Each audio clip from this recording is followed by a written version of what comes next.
I don't want to hear, oh, it's so cold out this morning. Oh, it's why are you wearing shorts? Oh, look at, what do you do? What the? Oh, that's right. You said you were going to wear something stupid this morning because you lost a bet or something. What? My kids and I were playing truth. Oh, my God. Look at Roxanne. What Wow, you look like an elf. My kids and I were playing Truth or Dare. And Wait a minute, you play Truth or Dare with your 3 and 6-year-old? Isn't that like a adolescent sexualized game? No. Eventually, somebody makes out in a closet. Yeah, what the?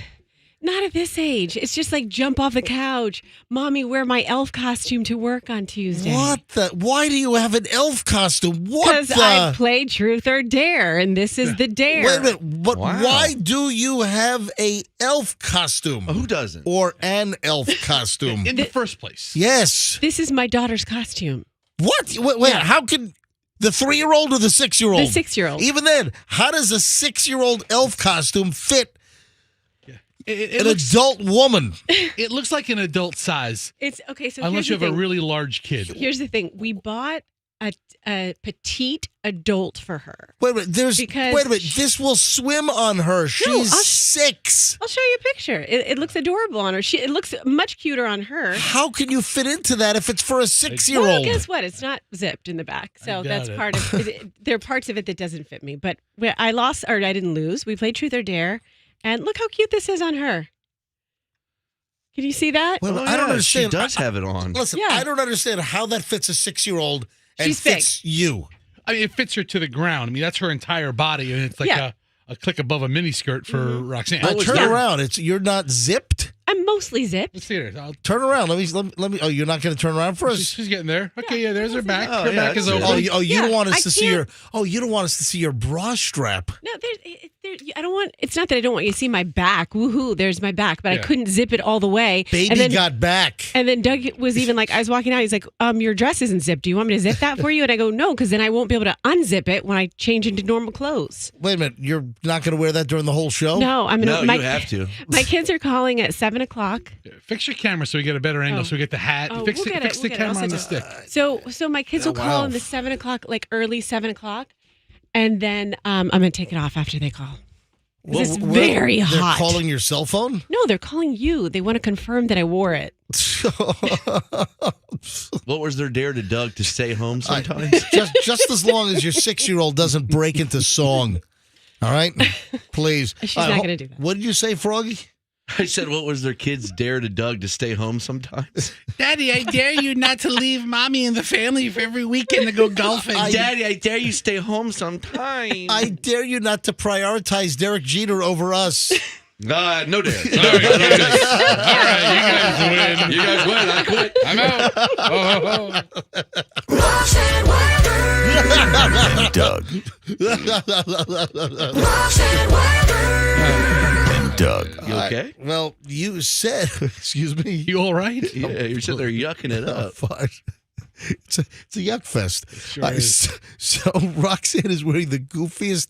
Yeah. Where did you guys get this? Party City. Party City. You bet it's party. Did I ever tell you the story that my dad could have owned half of Party City? Well, then he would have gotten a little money from me this damn. weekend. That would have Yeah. been big. But is Party City in bankruptcy reorganization right now? I mean, there's a million of them. I realize that, but the whole chain. Fester, go to the Googles real quick. Sure. Hey, little fact, little interesting family fact from the MJ Morning Show. Yeah, my dad. This is a really interesting story. This is back like maybe 80s. I'm trying to remember the time. And my dad, who was in the craft business, my dad and his dad and partners, they were in the styrofoam fabrication business, and they fabricated styrofoam. Think, those styrofoam cones, the styrofoam balls. You go to like the craft store, like Michael's or whatever, and let's say your kid is doing a solar system project, and you buy the different size styrofoam balls. Oh, sure. My dad was the largest fabricator of styrofoam balls and cones and just styrofoam shapes. Largest fabricator in the country. I would have that on my business card. Yeah. I make more styrofoam balls than any other quite a man in the niche. world. We've got some serious balls. So No one does styrofoam balls like us. yeah, exactly. So they were, pretty big in the craft business for many, many years. And back in the 80s, so Party City's emerged from bankruptcy. Oh, just in October. Really? Yeah. So here's the deal. They dealt with Party City or the founder of Party City. They had some other business first, and they invited my dad's company to join them. And my dad had a couple of partners at the time, and my dad wanted to do it. So our family, my dad and his company, and he had, his brother was in the company, and then there was another family that had been in the company for decades as well. And my dad got vetoed. My dad wanted to partner to get into what became Party City. So I think Dad might have potentially had a hell of a lot more money. My dad's doing fine. Dad's just turned 81. Yeah, for an owner of Party City, that's a different level of money right there. That would have been a little different level, but my dad wanted to get in on Party City and could have been in on the ground floor and had like a half ownership stake in Hey, Fester, go to Wikipedia. I don't have a lot of time here, but I'm just curious. I never really looked this up. Go to Wikipedia for Party City and find out when it was. There we go. Party City. History, 1986 to there we go. So it was the 1980s. 1986 to 1993, founding and franchising, founded by Steve Mandel in 1986, blah, blah, blah. Headquarters was Woodcliff Lake, New Jersey. That makes sense, because my dad's company was founded in New York. And then they bought a plant in Virginia, in Portsmouth, Virginia Beach area. So that makes sense. But yeah, Froggy, you're right. That would have been a whole different. Froggy, you might have had a connection into the shelving market. I do business with Party City, but I have an investment in a new company. It sells sound machines only. Farty City. Yeah. Just fart machines. All they sell is fart machines. It's called Farty City. Yeah, so I'm working on the ground floor on that one.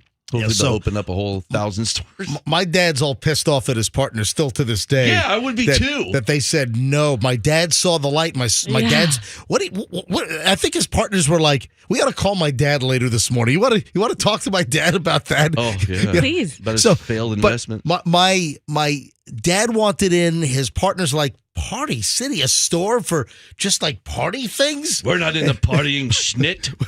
So my dad saw the light and saw the vision of how successful it could be. My dad wanted in. Partners said no, and therefore no part of Party City. Dad should have bought out his partners and then teamed with Party City. Yeah. Yeah. But they did, though. They did found Farty City later on. Only one location. It went bankrupt in 6 months. All right. Just getting rolling, folks. It's a busy Tuesday morning here on the MJ Morning Show as we just get rolling. It is 6:08. Let's grab traffic with Pat. MJ Morning Show back in moments.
on Q105, 620, MJ and the crew. And where's the elf? Where the hell's Roxanne? Because, I just teased a moment ago about concern for my dogs. And the person that has shown the concern is not in the studio. She's coming. Oh, here we go. So, hey, thanks for delaying me. I appreciate it. Why are you all giggling? I'm just trying to just do a show here, and you're just strolling in at your leisure. Yeah, I am. Can you? I have Santa's work to do around the building and stuff. Give me a break. Part of the dare is I have to be in character, too. Hey, can you please explain this item you emailed me about? How much do I worry about my dogs? Yeah. Why would I worry about my dogs? Well, because you care about your dogs, you don't want anything to happen to them, but it's a thing. Like people with pets have, it's the same thing. I don't have pets right now. I know it. That was the link that you sent about, was it pet owners lose a certain number of hours of sleep worrying about their dogs? Yes, exactly. Well, yeah, it's, hey, Festa, Do me you a favor. have kids? Go to the Googles. Go to the Googles and just type this in. Okay. Type in pet owners lose sleep worrying about their dogs. And that should bring up the story because I don't think I printed out the story. That's right. All right. So you sent me a link to a story about pet owners worried about their dogs. Yeah. And you wanted to know, but you did make a mistake here. Let me see if you can identify the mistake. Okay. Is it a grammatical mistake? Is it a assessment of you mistake? Well, hey, hang on a second. So this is the story. It comes from that Study Finds website, which is a website that exists just to get free publicity for essentially like companies that, hire these marketing firms that do studies to then have that turned into a press release and hope that gets turned into a story. So radio morning shows and TV news stations do the story and then promote the company that paid for the study, blah, blah, blah, et cetera, et cetera. So here it is. Fester found the link. Study Finds is the website. Pet owners lose 11 hours of sleep weekly worrying about their furry friends. What kind of crock of crap is that? Now, I love my dogs. We've got 2 phenomenal Jack Russell Terriers. Everyone loves their dogs. I'm not alone. I love my dogs. I think my dogs are great. Everyone thinks their dogs are the cutest. Everyone thinks they're like Froggy. You think that Miss Elizabeth, right? Your French I love bulldog. my dogs. I don't worry about them, though. It's weird. I worried about my dogs until I had kids, and then I worried about my kids. The average pet owner panics about their furry friends 72 times a year, according to a new poll. What? It's got to be like single people that have nothing else to worry about. What pet website commissioned this study? What, Chewy or Petco or Slobber? You ever use Slobber? Do you think dogs worry about us? There is no Slobber pet website. That'd be pretty cool, though. You get the packages are all damp. Now, hold on. Scroll down. Who paid for this thing? Conducted by one poll on behalf of Tractive. I have no idea what Tractive is. Is it like attractive, but they dropped off the A, or is it a tracking thing like Tractive? I have no idea, but I'm sure it's pet related, right? Anyway, Roxanne, I love my dogs. Mm-hmm. I do not worry about my dogs to the point where I lose 11 hours of sleep weekly worrying about our dogs. Now, as far as the error in your email, you wrote to me, how much do you worry about Scout and Rumor? Those are your dogs' names, Bruce right? No, Willis? it's Scout and Gatsby. Oh, that's right. Yeah, That's right. Scout I'm sorry. and Rumor are It just- Bruce Willis's kids. Did you say that, Froggy? Yeah. You're like whispering and mumbling over there. Can I get you to open Who are your you talking to? Bruce Willis? How's that? My dogs' names are not Scout and Rumor. Okay. Scout is correct. Close enough. Gatsby is the male, not There we go. not Rumor. It's not close enough. You're way off. Rumor and Gatsby are not even. Okay. Did you do that intentionally? Was that a joke? It's a good joke. Yeah. Was that? That was a joke. It was a joke. Yeah. Oh, Now it's a joke. Now it's exposed, so I Right. don't think it's funny anymore. That's but exactly anyways, what you want to do is call out the joke when it's made. Good job, MJ. Yeah, that was a joke just for your entertainment, actually, because it was in the email. But I do want to call you out on something. Oh, I don't even geez. know if I believe that you don't worry about your pets. Yeah, 6:25 in the morning. I'm getting called out already. Look at this. I didn't call you out on this when it happened. I should have. But you went on some big pet dissertation about how you never baby talk your pets. You never baby talk your kids. And then I started thinking, wait a second. You were totally baby talking the crap out of Rumor or Scout or whomever on IG. Remember? I was baby talking Demi Moore when she was lying next to me one night, and You wish. But you went on this big whole soapbox about you don't baby talk your animals, and I caught Right. you. It was a joke, and I even said it. I even said it on the video that I'm baby talking. That was a joke because I only listened to 10 seconds of your well, videos. why don't you watch the whole damn video? I like it. I'll watch like 5 seconds. And then Hey, I like when it. somebody watches it, my videos get a lot of views. It's really amazing. So, if you look at my Instagram, just the last number of views that I've gotten, in a lot of times they exceed my total actual followers. So if I go to my videos, and what Roxanne's referring to is we had a listener. What was the vault company in like Dade City? Can you just Yeah. go to Google and type in Dade City Funeral Vault Company, and it's a company that I guess makes like burial vaults for like cemeteries. Yeah, there it is. Roberts Vault Company. So Roberts Vault, they make those like concrete vaults that they put caskets in. So I just put my order in with them. They don't have enough concrete for you, bro. That's why I ordered ahead. What size? End of the year special. Yeah. Swimming pool sized. So this company, Roberts Vault, they make these burial vaults where they put coffins in, with the low water table in Florida, just keeps the coffin in good shape. Listen, once you put it in the ground, do you really care? I mean, you're not seeing it again. But Roberts Vault, they're big listeners to the show, and they sent us a whole box of like back scratchers, telescopic back scratchers. Those feel good. And it's the coolest thing that I use them all the time. And imagine like a car antenna or like an old radio antenna that a telescoping antenna, and it just has like a monkey paw scratch. Well, it's not. Everybody knows what a back scratcher is. Yeah. It's got a bag, but it's telescoping. It's telescopic. It's great. And they sent us a whole bag of those things. And I have a couple, lying around the house. And I was scratching Scout's head with the little back scratcher, thanks to Robert's Vault in Dade City. And I was doing a voice. Hey, Fester, bring up my Instagram. Let me just set the record straight here, because we did a story last week about baby talking and how people. Do you remember what the story was? It was something about Roxanne. Yeah, I remember what the story was. It was it stemmed from baby talking to children, right? Yeah. And then you turned it into I don't even do it to my pets. But then I did it. But then I was making a joke out of it. See, I didn't watch it long enough to pick up on the joke. Because the back scratcher being used on Scout's head was, I think, the night of or the day after we talked about not baby talking your animals. And I've got a problem with people baby talking their kids. And because what happens is your kids then get into the baby talk mode. Oh, I know what it was. And we got to get into the discussion about if you've got kids that are 6, 7, 8, 9, 10 years old and they're still doing the baby talk thing. And I hear it a lot.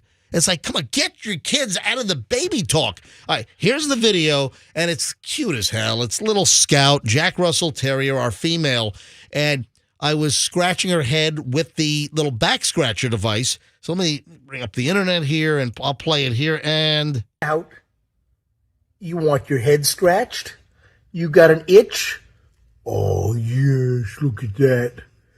Little baby doggy talk there. Oh, yeah, Scout, look at that. Oh, yeah. Take it off. Dude. take it off. This is really creepy. Take it. We're watching the video, but if you're just listening to the audio, it's like, oh, yeah.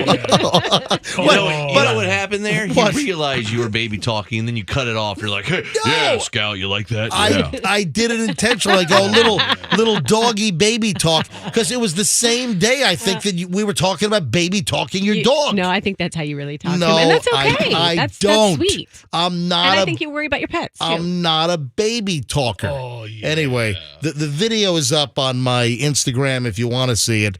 Certified MJ Radio. That's Certified MJ Radio. But I'll tell you, my videos of late. Oh, did you see the belly dancer? Yeah, I did. The Persian belly dancer. Yeah, hey, I got to get into that. That's got 14,000 views already in like 48 hours. And then Michelle did some tactical training, the pizza spinner. You know what? I'll get into that later on here on the MJ Morning Show. All right, 6:31. In minutes, we'll get into early morons of the news. And I got a pretty delightful pile this morning. People love the morons, man. You want to know why? Because it makes them feel good. If you're like slightly down and out, all you have to do is listen to these idiot stories, and it just instantly boosts your psyche, because when you listen to these jackwagon morons in the news stories, you say to yourself, all right, I might be down in the dumps. I might have some things going wrong right now, but it's not as bad as this idiot. So hang on. That's next. Early morons in the news in minutes. Don't move. MJ Morning Show on Q105.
right, here we go. 6:40 at the MJ Morning Show. MJ and the crew. Full house today. Is somebody out this week?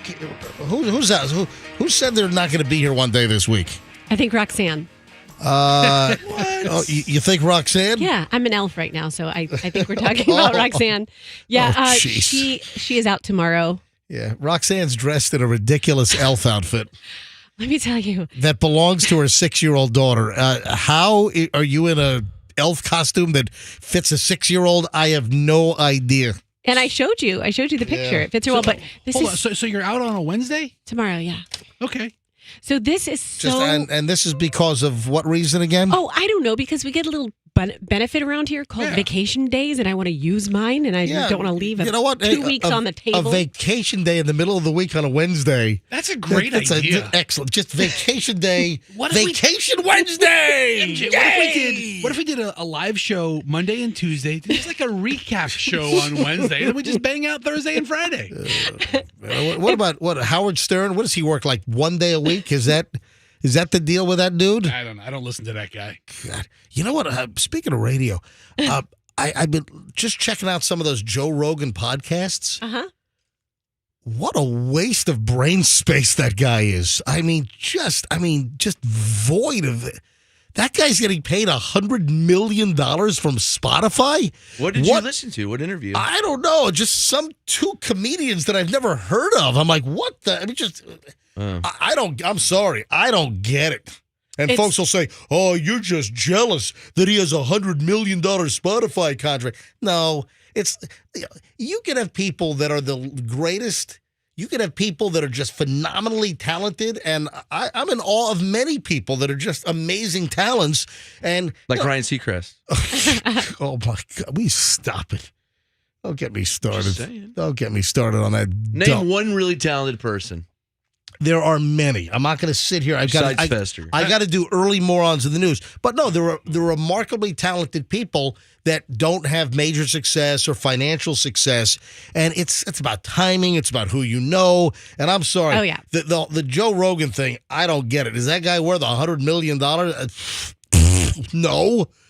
All right. So, I spot checked this. Folks are like, hey, you ever listen to the Joe Rogan thing? So I've just kind of spot checked over the last, month or so. I do my long walks on the weekend and, my walks at night. And I'm just kind of poking and listening. I'm like, my God. Listen, if somebody is talented and fantastic, I'll be the first to say it. Wow, that's some good stuff right there. But when stuff is like, I'll also point that out. All right, anyway, moving along. Early morons in the news. Of course, it's a Florida story. Woman crashes repeatedly into her husband's office building. Wow. Following an argument, according to the Lee County Sheriff's Office down in Fort Myers. Oh, yeah, I'm looking at the mugshot of Sandra Escobar. Yeah, lady's accused of causing $40,000 in damage after she drove into the industrial office park where her husband worked. After an argument, and I guess she kept ramming her car into the building, putting it in reverse, then ramming it, then putting it in reverse, then ramming it again. Sandra Escobar, 43, drove to the Iguana Mia's corporate office to confront her husband. This happened at 2 o'clock in the morning. So you're saying, why is the husband at the office at Iguana Mia? I have no idea. What is Iguana Mia? What the hell do they do? Yeah, I don't know. Anyway, so the husband apparently fled to the office at 2 a.m. because they had a fight. So I guess he fled their house, holed himself up in the office, and then she starts ramming the building with her car at 2 o'clock in the morning. Fester's on the website. So Iguana Mia looks like a small chain of very nice quality Mexican-inspired food. Yeah, Iguana Mia, fine Mexican food. Actually, Now- it sounds like it could be a Mexican-Italian fusion because it's Iguana Mia. Oh, like Mamma Mia? Mamma Mia. It sounds yes. like Iguana Mia. It could be a terrible pet shop. What do you have, iguanas? What else? Nothing. Oh, man. According to the Lee County Sheriff's Office, when her husband refused to exit the closed office, she intentionally started ramming her SUV into the building. She disabled doors and damaged their vehicles in the process.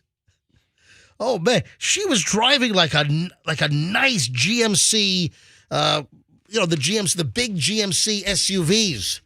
Which are like what? Let's see. The Tahoe is The Yukon? Yeah, the Yukon. So the Tahoe is Chevy. It looks like a Yukon. The GMC Yukon. Those are nice vehicles. I'm probably going to be renting a Yukon out in Colorado for ski season. I'll tell you right now. Yeah. Iguana Mia looks like a really cool restaurant. Yeah, where are there any? 3 locations. Where? All in- Fort Myers? Yeah. Yeah, Oh, yeah. mariachi band. Fort Myers, Cape Coral. Oh, and- look, they've got a midget with a sombrero with cheese dip on top. Brilliant. Yes. I'm No, in. I'm kidding. They don't. Anyway, what They're an little idiot. people. Hey, speaking of idiots, so many local idiots here, Florida idiots. Can you believe another moron shining a laser at Haven't we learned anything yet? Yeah, I've had this, I think I saw this over the weekend, and I had it in the pile yesterday. I didn't get around to it. But hey, want to talk to 56-year-old William Long Lee. Oh, come on, Will. Hey, 56 years old and you're shining lasers at police helicopters, you jackass? Really? Yeah, he shined it last week at a Hillsborough County Sheriff's Office helicopter. William Long Lee, 4:24 in the morning last Wednesday. What kind of life is this guy leading where he's out at shining lasers at helicopters at 4:24 in the morning? I mean, I'm up pretty early. I get it. Yeah, he was arrested on a felony charge of misusing a laser lighting device. Deputies said this was the second arrest in the last 2 weeks for this type of incident with people shining lasers on them. You know, if you're on the ground and you're shining a laser at a helicopter, that is like a direct line to where you're standing and the structure that you're at to the address. You think your laser can pinpoint an object? Guess what? It works the other way around. That laser is a pinpoint to the location where you are, and they can nail it down to the brick in the driveway where you're standing where that laser came from. So stop shining lasers at aircraft. It was fun in high school. We used to, like, 5 of us would have them, and we'd shine them on the teacher. Yeah, but you don't shine them at aircraft. Oh, we accidentally got her eye one time. Look at this footage. Look at the screenshot from the helicopter of the Hillsborough County Sheriff's Office. So in the press release from the Hillsborough County Sheriff's Office, they had a little freeze frame from the FLIR the video system on the helicopter, and the laser, I mean, it is just precise. If you think that you're on the ground and, there's a little helicopter on, I'm going to shine the laser, they'll never know. They know exactly where you are. They can, to the window in the house, if you're shining it out of a window, they can tell you what window it is. Just complete moron. Unbelievable. All right. I'm sorry. This just made me laugh. Man declares he still loves girlfriend who shot him in the testicle. Ooh. That's a good shot. She claimed it was a pellet gun. It was not. Yeah. Ooh, ouch. Ohio. I'm telling you, Ohio's giving Florida a run for our money when it comes to morons.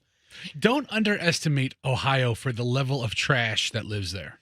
Oh, yeah. Yeah. Also, Wisconsin's a pretty trashy state as well. I mean, Ohio's trashy. Michigan's a dump. Wisconsin, most of Illinois. Yeah. My goodness. Yeah, the whole Midwest is like, trash. Oh, there's a lot of dumpy places out I mean, there. good job catching up to Florida. Oh, absolutely.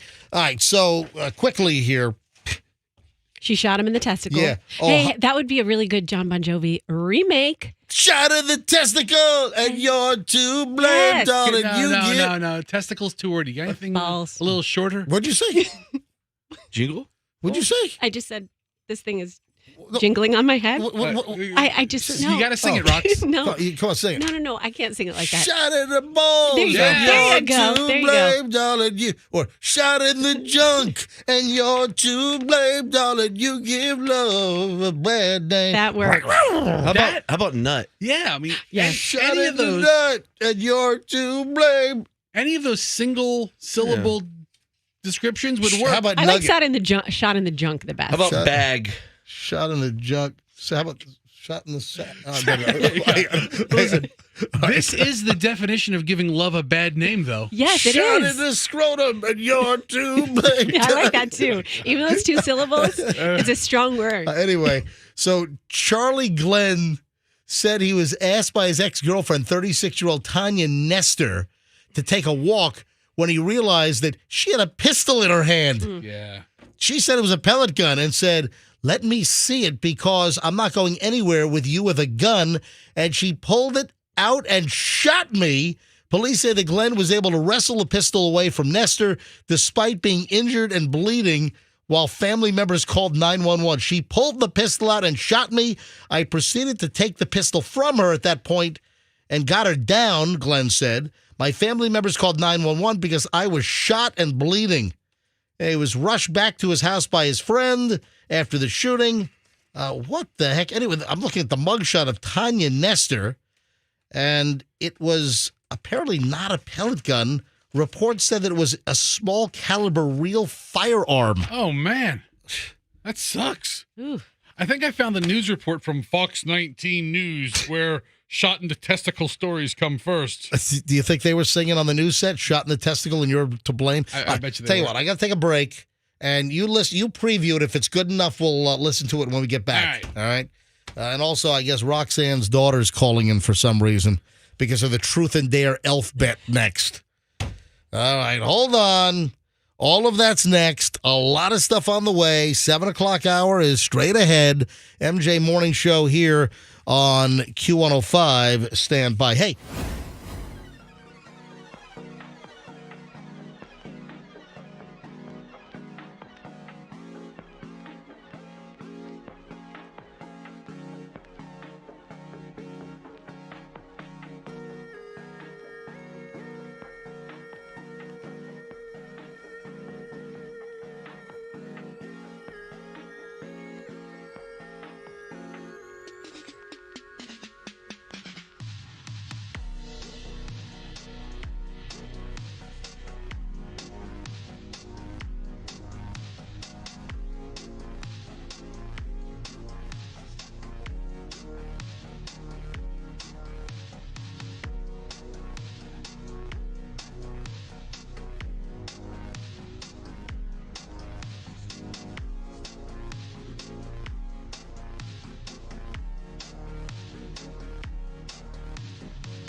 The 703 MJ Morning Show here on Q105. Hey, we just ran a commercial that's been running for a while, and I would like to make a diagnosis. Festa, why are you shaking your head over here? Why are you over here going? Yes, Because I had something cute on this news I'm site. not doing that right now. Okay, that's fine. All right. But I don't want you to go to it either. Okay. Because an ad popped Well, up. I'm doing something else Good. real quick. All right. So we run a commercial for Tampa Bay Breathe Free Sinus and Allergy. Yeah. So, great sponsor on the radio station, Tampa Bay Breathe Free Sinus and Allergy. I think the woman in the commercial, You met her. no. I don't know. Where are you going No, with this? I think I can offer a diagnosis. Now, let me play just a little bit of the commercial. It just ran in the last commercial stop set. That's what we call it in the business. A commercial break, it's called like a stop set. Right. All right. So here, listen to this. I was having a lot of sinus infections. My sinuses were clogged, pressure, headaches. Linda's. All right. Poor Linda. Linda's got an issue. So, boy. she went to Tampa Bay Breathe Free Sinus and Allergy. But I think that I've possibly diagnosed the problem. Listen here carefully. Let me play this again. I was having a lot of sinus infections. My sinuses were clogged, pressure, headaches. She's got headaches.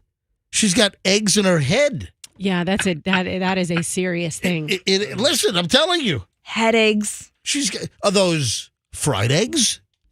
Scrambled eggs? Over easy. Coddled eggs? Ooh. Poached eggs? I got it. I know what it is. Eggs Benedict? What? Eggnoggin. There you go. Because we call this our noggin. Yeah. Headaches. She's got head eggs. Headaches. Are they hard-boiled eggs? Are they soft-boiled eggs? Headaches. Are they Yeah. gonna hatch?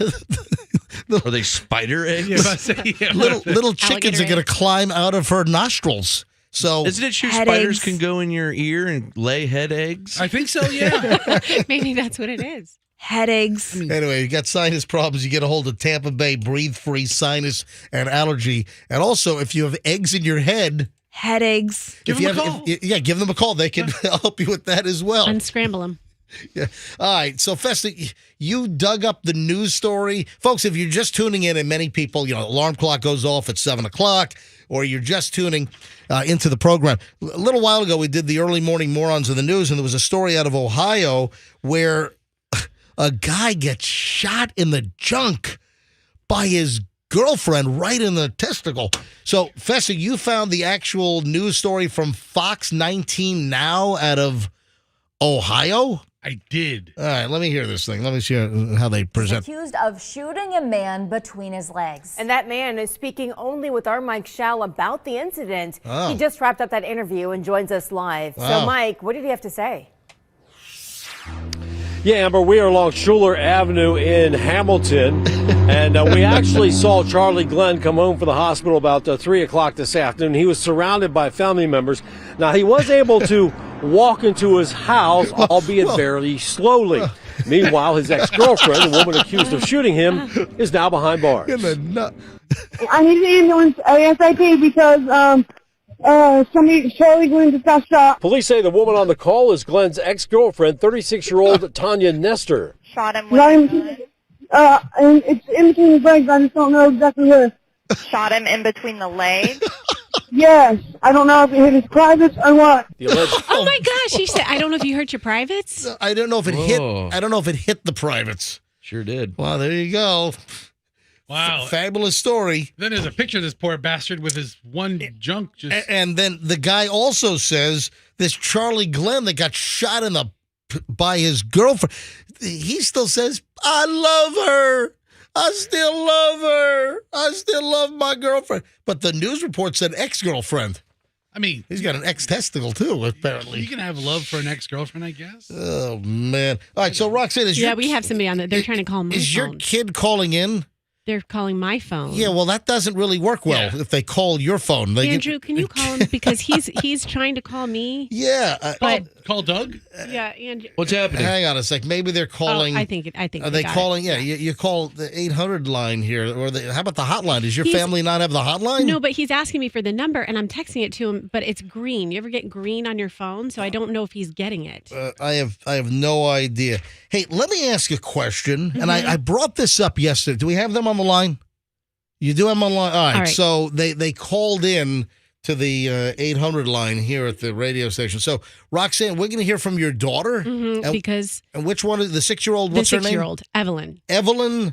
All right. So, and you have a truth or dare bet. Yes. And that's why you're wearing the elf costume Yes. today. Now, folks, if you're watching MJTV, Andrew, bring up Roxanne's camera. Look at this. Look at this. Roxanne is dressed as an elf. Can you kind of like stand up slowly so people can see the whole body thing? I mean, she looks like a beautiful elf. I mean, Roxanne is. And it's an elf costume for a very tiny person. Yeah. So Roxanne's wearing an elf costume that fits her 6-year-old, which I don't know. Does this swim on your 6-year-old? I showed you the photo. It fits her. It fits her well. Anyway, so we're going to talk to Roxanne's daughter. Evelyn, is this you? Yes. Well, Evelyn, welcome to the MJ Morning Show. I think it's the first time your kid's ever been on. It is. Yeah. It is. So- She does middays with me sometimes. Oh, great. Hey, Evelyn, so you want to talk to your mommy? Yeah. Okay, so what exactly do you want to say to your mom? About the elf costume. I wore it. I did. I walked in and I had a jacket on so they couldn't see it. And then I took my jacket off and they're like, "What are you wearing? You look ridiculous." So, are you happy? I think we ought to do the whole show in 6-year-old talk. Yeah. Yeah! Hey! Go to school. Anyway, so Screw Evelyn, school. Stay home. Evelyn, I can confirm that your mom is wearing the elf costume because what was the story, Roxanne? You lost the truth and what happened? We played Truth or Dare. Right. Remember what kind of truths and dares do we do? Truth is always the same. Truth is always like, who's your crush? Who's your crush? You're asking your 6-year-old in they Truth or ask Dare me. who's They your ask- crush? No, they ask me that question. They got tired of hearing Froggy. You got to go sit on. You got to find a shelf and do a photo shoot. So, elf on a shelf. Evelyn. What's next? I dare you to go to work next week with no underwear on? What's I'm sorry. What are you MJ. talking I'm sorry. about? No, it's Evelyn, like do that dare, one. jump on the couch. So Evelyn, don't listen to him. Listen, Evelyn, did Daddy play? Evelyn, did Daddy play Truth or Dare with you as well? No. Hey. I'm going to dare him. I dare you to shave your head. Oh, I'm sorry. Hey, dare your daddy to spend more time at home instead of golfing around the country with Derek Jeter. Dare him. Okay. Evelyn, tell everybody what we're gonna do. The contest we're gonna enter, the elf contest. Okay. We're gonna make spaghetti. No, we're not. We have to do a crazy dish of food. A crazy dish of food, like remember Buddy the Elf did? And, Yeah. and you enter this contest, you come up with the craziest Who's dish Buddy of food. the Elf? From the movie Elf? The movie Buddy Elf. the- oh, I've only seen like little bits and pieces. I've never seen the whole movie. Sit down. Is that with Will Ferrell? Yeah, that's the one. The one with Will Ferrell? Yeah. Yeah, that's the one. Yeah, yes. I've seen that. I've seen 6 minutes here, 3 minutes there. Watch it this 2 minutes there. Watch it this season. Watch. And who's the dude? James Caan. James Caan. Yeah, I like him. Yeah, Okay. Sonny. Yeah. All Bob right. Newhart's in it. Yeah. All right, baby. I know you have to go to school, so have a good day at school. But wait. You can ask your one question for Froggy about what his favorite, you know what is? His favorite music. You want to ask him? Did you have a What question? is it? Did you have a hold on? Did you have a question for Uncle Froggy? Yes, please ask. What? How much marijuana do you smoke weekly? I'm sorry. Stop it. All right, I'm sorry. Go ahead. What's your question for Froggy? She always asks me what's Froggy's favorite music. Can you show me how to roll a joint? No, it's something. It's blank metal. Blank metal. Heavy metal. No, Death a different metal? kind. What? Toot. Toot metal? She heard him say that on air one day. One time Froggy said his favorite kind of music was fart metal. Fart metal. Gotcha. Oh, All right, Evelyn, have a great day at school today, okay? Bye. Bye. I love you. I love you. Be Like, safe. Look at that. We all love you. MJ, you're so inappropriate. Yeah, you really are. Yes, Froggy, do you like You really edibles or you like the real joint? Okay. That's the thing, man. I try to have her call in on a segment that's No. very geared towards children. That's not the case. It was. I mean, she doesn't know what I'm talking about. I mean, No, she's If you offer your kids up on the show, you get what you get. yeah, I guess so. hey, you get what you get, and you don't get upset. That's right. That's you know what? That's something Michelle, my lovely wife, remembers to this day. Oh, we tell our kids all the time. that. Her father was a gunnery sergeant in the U.S. Marines, and Michelle's a Marine brat, and that's one of the expressions that Michelle's father used all the time on the kids. You get what you get, and you don't get upset. See, I never heard that expression before. No? Then Hadley comes home from first grade, and her teacher would say, "You get what you get, and you don't pitch a fit." And I'm like, oh, that's You brilliant. get what you get, and you don't pitch your fit. You don't put your fit. Yeah, get her done. Yeah, we send it to some hillbilly school. I got a pickup truck with the coal smoke coming out of it. Yeah. All right, 7:14 at the MJ Morning Show. All right, hold on to that thought. All right, ladies and gentlemen, when we get back, I want to talk about pointy fingernails. Have you seen these what? All right, I got a pointy fingernail story, which we'll get to in just a second. Froggy's got to thank a listener. We got to talk about the Nextdoor app because there's some kind of crazy Nextdoor app story. Hold on a minute. We are loaded, and we start an hour and 20 minutes plus of MJ Morning Show next. Also, did you break up with your loved one yesterday? There's a reason why we're asking the question. Hold on. All of that and a whole lot more next on the MJ Morning Show here on Q105. Hey, I got a...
forgot the shrieking in that song. I can't even remotely get that high. I forgot all about that. From Mariah Carey. All right. So the way you say shrieking, are you a fan or are you horrified? I don't dislike. Okay, Mariah. I don't dislike Mariah. I guess I never really realized how high those notes got. Hey, I'm posting 2 pictures right now on my Instagram. Posting, share. Okay, so I'm posting this picture of a red Mini Cooper on I-275 northbound yesterday. And if you just heard me a moment ago, I did a commercial for the Kemp Law Group. Yes. So one of our great sponsors here on the program, Kemp Law Group, Stacey Kemp and the team, formerly Kemp Rouge and Green, they just renamed it to the Kemp Law Group. And, they handle, obviously, accidents, injuries, negligence cases. And I'm driving. I'm like, oh, my God, this is a case just itching for a lawyer if something happens. I'm driving on 275 North. This is right after the show yesterday. It's after 10 a.m. I'm heading to South Tampa to Kennedy to do my workout. And I'm almost, February will be a year that I've been doing X-Force Body. And the results that I've gotten from X-Force Body, the 2-time-a-week workout, it's like, you slot a half an hour. And these are just amazing workouts that are fast, efficient, effective, and intense. And they're fast. I can get it done in 20 minutes, twice a week. And the results that I've gotten are incredible. So I'm going to my Monday session yesterday. So I'm going to get off at Lois just before Dale Mabry, heading I-275 North. And as I'm driving, I look ahead on the right side, right lane, there's a red Mini Cooper that's just swerving all over the place. I'm like, what the heck is going on? I mean, just like, maybe not the sounds, but, over onto the shoulder. I mean, like almost all the way onto the shoulder, then back into the lane. Then they start drifting into the lane next to them. I'm like, what is going on? Is this a drunk driver? And then they're going slow now, so they're going a reasonable speed. Then they slow down. So I get even a full lane over away from them in order to pass, so I can get past this maniac. And I look over, and it is a woman who has some type of a huge manual opened up on her steering wheel. And she's like she's reading it was a thick, some type of a book, a manual. It looked like there were like posted tabs on the pages. That makes sense. What is going on? I think I saw a highlighter in her hand. It's like, what are you doing? So if anyone knows, and I took a picture.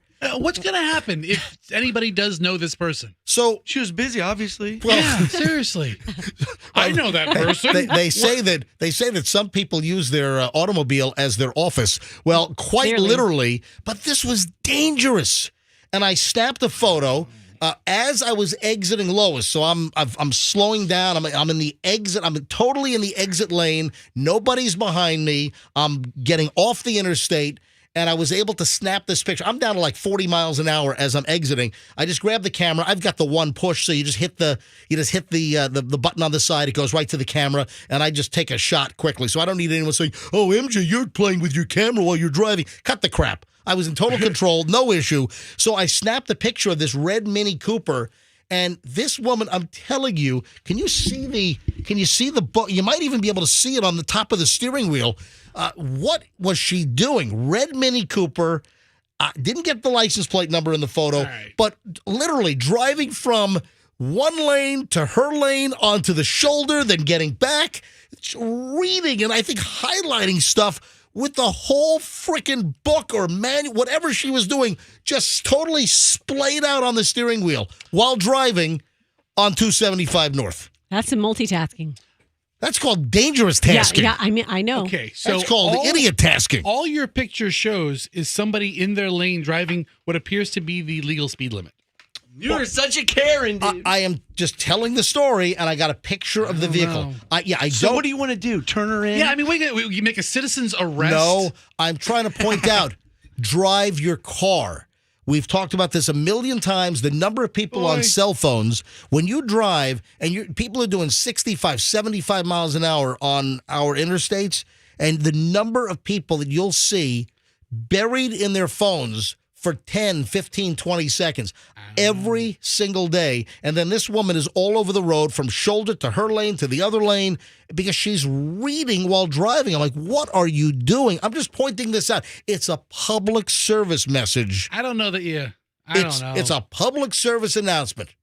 What you're doing That's is you're snitching on her. Yeah, I mean, first of all, you have a person on your Instagram page with your whopping 15,000 followers. Yes. That's 15,000.1. Right. Okay. Yeah. So, okay. Do we need a picture on this? I just you told a story. Do you need to put a picture of a person who you don't know? making up allegations that you can't prove other than what do your you mean? word? I can't. I'm telling. It's my word. I'm telling you what happened. It sounds like hearsay to me. Jeez. What are you, her defense attorney now? I'm not sure this will hold up in court. Anyway, call MJ to the stand here. If you want to see the picture of the red car, it's not going to remain on my feed. I just quickly put it up. All right. If you want to see the red Mini Cooper that was all over the road while the driver's reading a thick book of something, it's on my Instagram right now, Certified MJ Radio. That's Certified MJ Radio. I'm only going to keep it up for maybe an hour, and then I'm going to take it down. So, okay. And then I have something I'd like everybody to look at on my Instagram, which is at Roxanne Wilder. I just did a documentary about what it's like to work with someone who has olfactory sensitivities that are debilitating. Wow. And it's an awareness campaign. And it's all about you, MJ. Oh, it's about me. So what, you cobbled together video of me choking and coughing and huffing and having breathing issues with your smelly coffee creamer? Uh-huh. Your awful perfume? Yep. Mm-hmm. Right? Mm-hmm. Yep, I did. So you cobbled together some embarrassing video and posted it? It's not embarrassing. It's just okay. on-air stuff that it's like I said, an awareness campaign. Hey, you're the one to ask about this because you are the female in the room. What is going on with the razor-sharp, needle-tipped fingernails? Yeah, I see those quite often. Well, guess what? I was almost stabbed at Publix. What? Yeah, the checkout woman had these fingernails. Was it an attack? Well, it could have been. It could have been. So I'm seeing them a lot. And these are the fingernails that are sharpened to like a point. Like you can get stabbed. They feel good if you get a back scratch from them. You'll end up with scratch marks on your, like gouges on your back. Some people are into that. You know, it's the style right now. I've seen some very, very sharp nails. Yeah. More now than I ever have before. That's the point. I think it's like maybe the last 3 months that I've kind of noticed this, that some women with whatever they're getting done at the nail salon, that these are razor sharp tips. Now, Roxanne, how long have you been aware of the razor sharp nail tips? Oh, I mean, it's been a trend. I don't know, a couple of years, maybe. That long? Maybe a year or so. But I noticed they're getting pointier lately. Maybe they're getting more pointy for the holiday season. I mean, my question is, do any of the women, Meredith, by the way, formerly of the MJ Morning Show. There. Hey, can you grab mic 4 over there? This one right here. Grab that one. The one that we hide. Meredith, formerly of the MJ Morning Show, just popped in the studio. So, Meredith, hold on a sec. We're talking about the pointy fingernails. You look so cute, Roxanne. Thank you. Oh, my gosh. Thank you. Yeah. I'm an elf. Yeah, incidentally, Roxanne in her elf outfit, I took a picture of Roxanne, and I also posted that on my Instagram. So if you want to see Roxanne in a little sexy elf outfit. You look so adorable. Thank you. I just took a photo. So cute. It's on my Instagram. I posted it at Certified MJ Radio. If you want to see Roxanne as an elf. It was a dare. Certified MJ Radio. Hey, quickly, Meredith. Yeah. How long have you been seeing the fingernails that are sharpened to...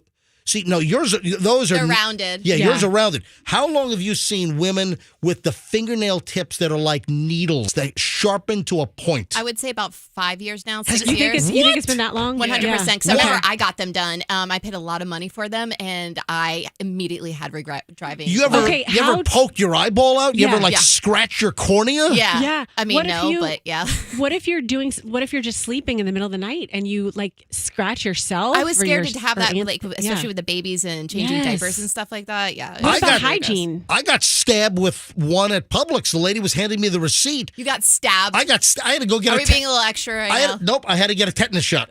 What an idiot. I went right to the 24-hour clinic and I got a tetanus You're shot. like, yep, we found some Yeah. Well, sparkles in here. These bedazzled nails got them. You stabbed me in the heart because you invited me over for a poke bowl and then you totally took away my invitation. Oh, is that why you just popped in? Yeah.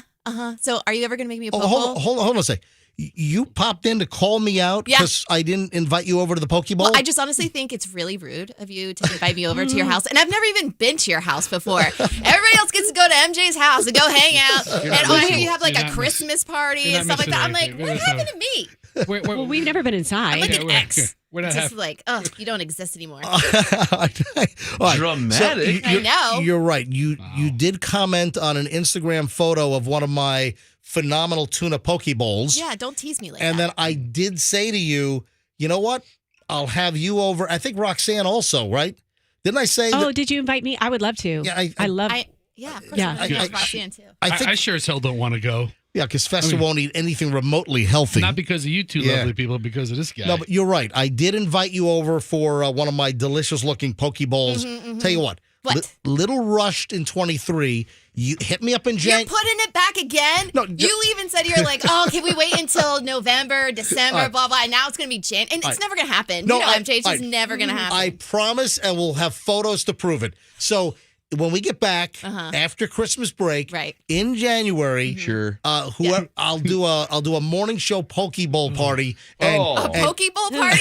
a morning show poke bowl Can we have party steaks? featuring Meredith. Is it poke bowl, poke bowl? poke bowl, Pokey? poke bowl. It's- well, Hawaiians say it's poke. Some will say poke with an accent on the e. A poke.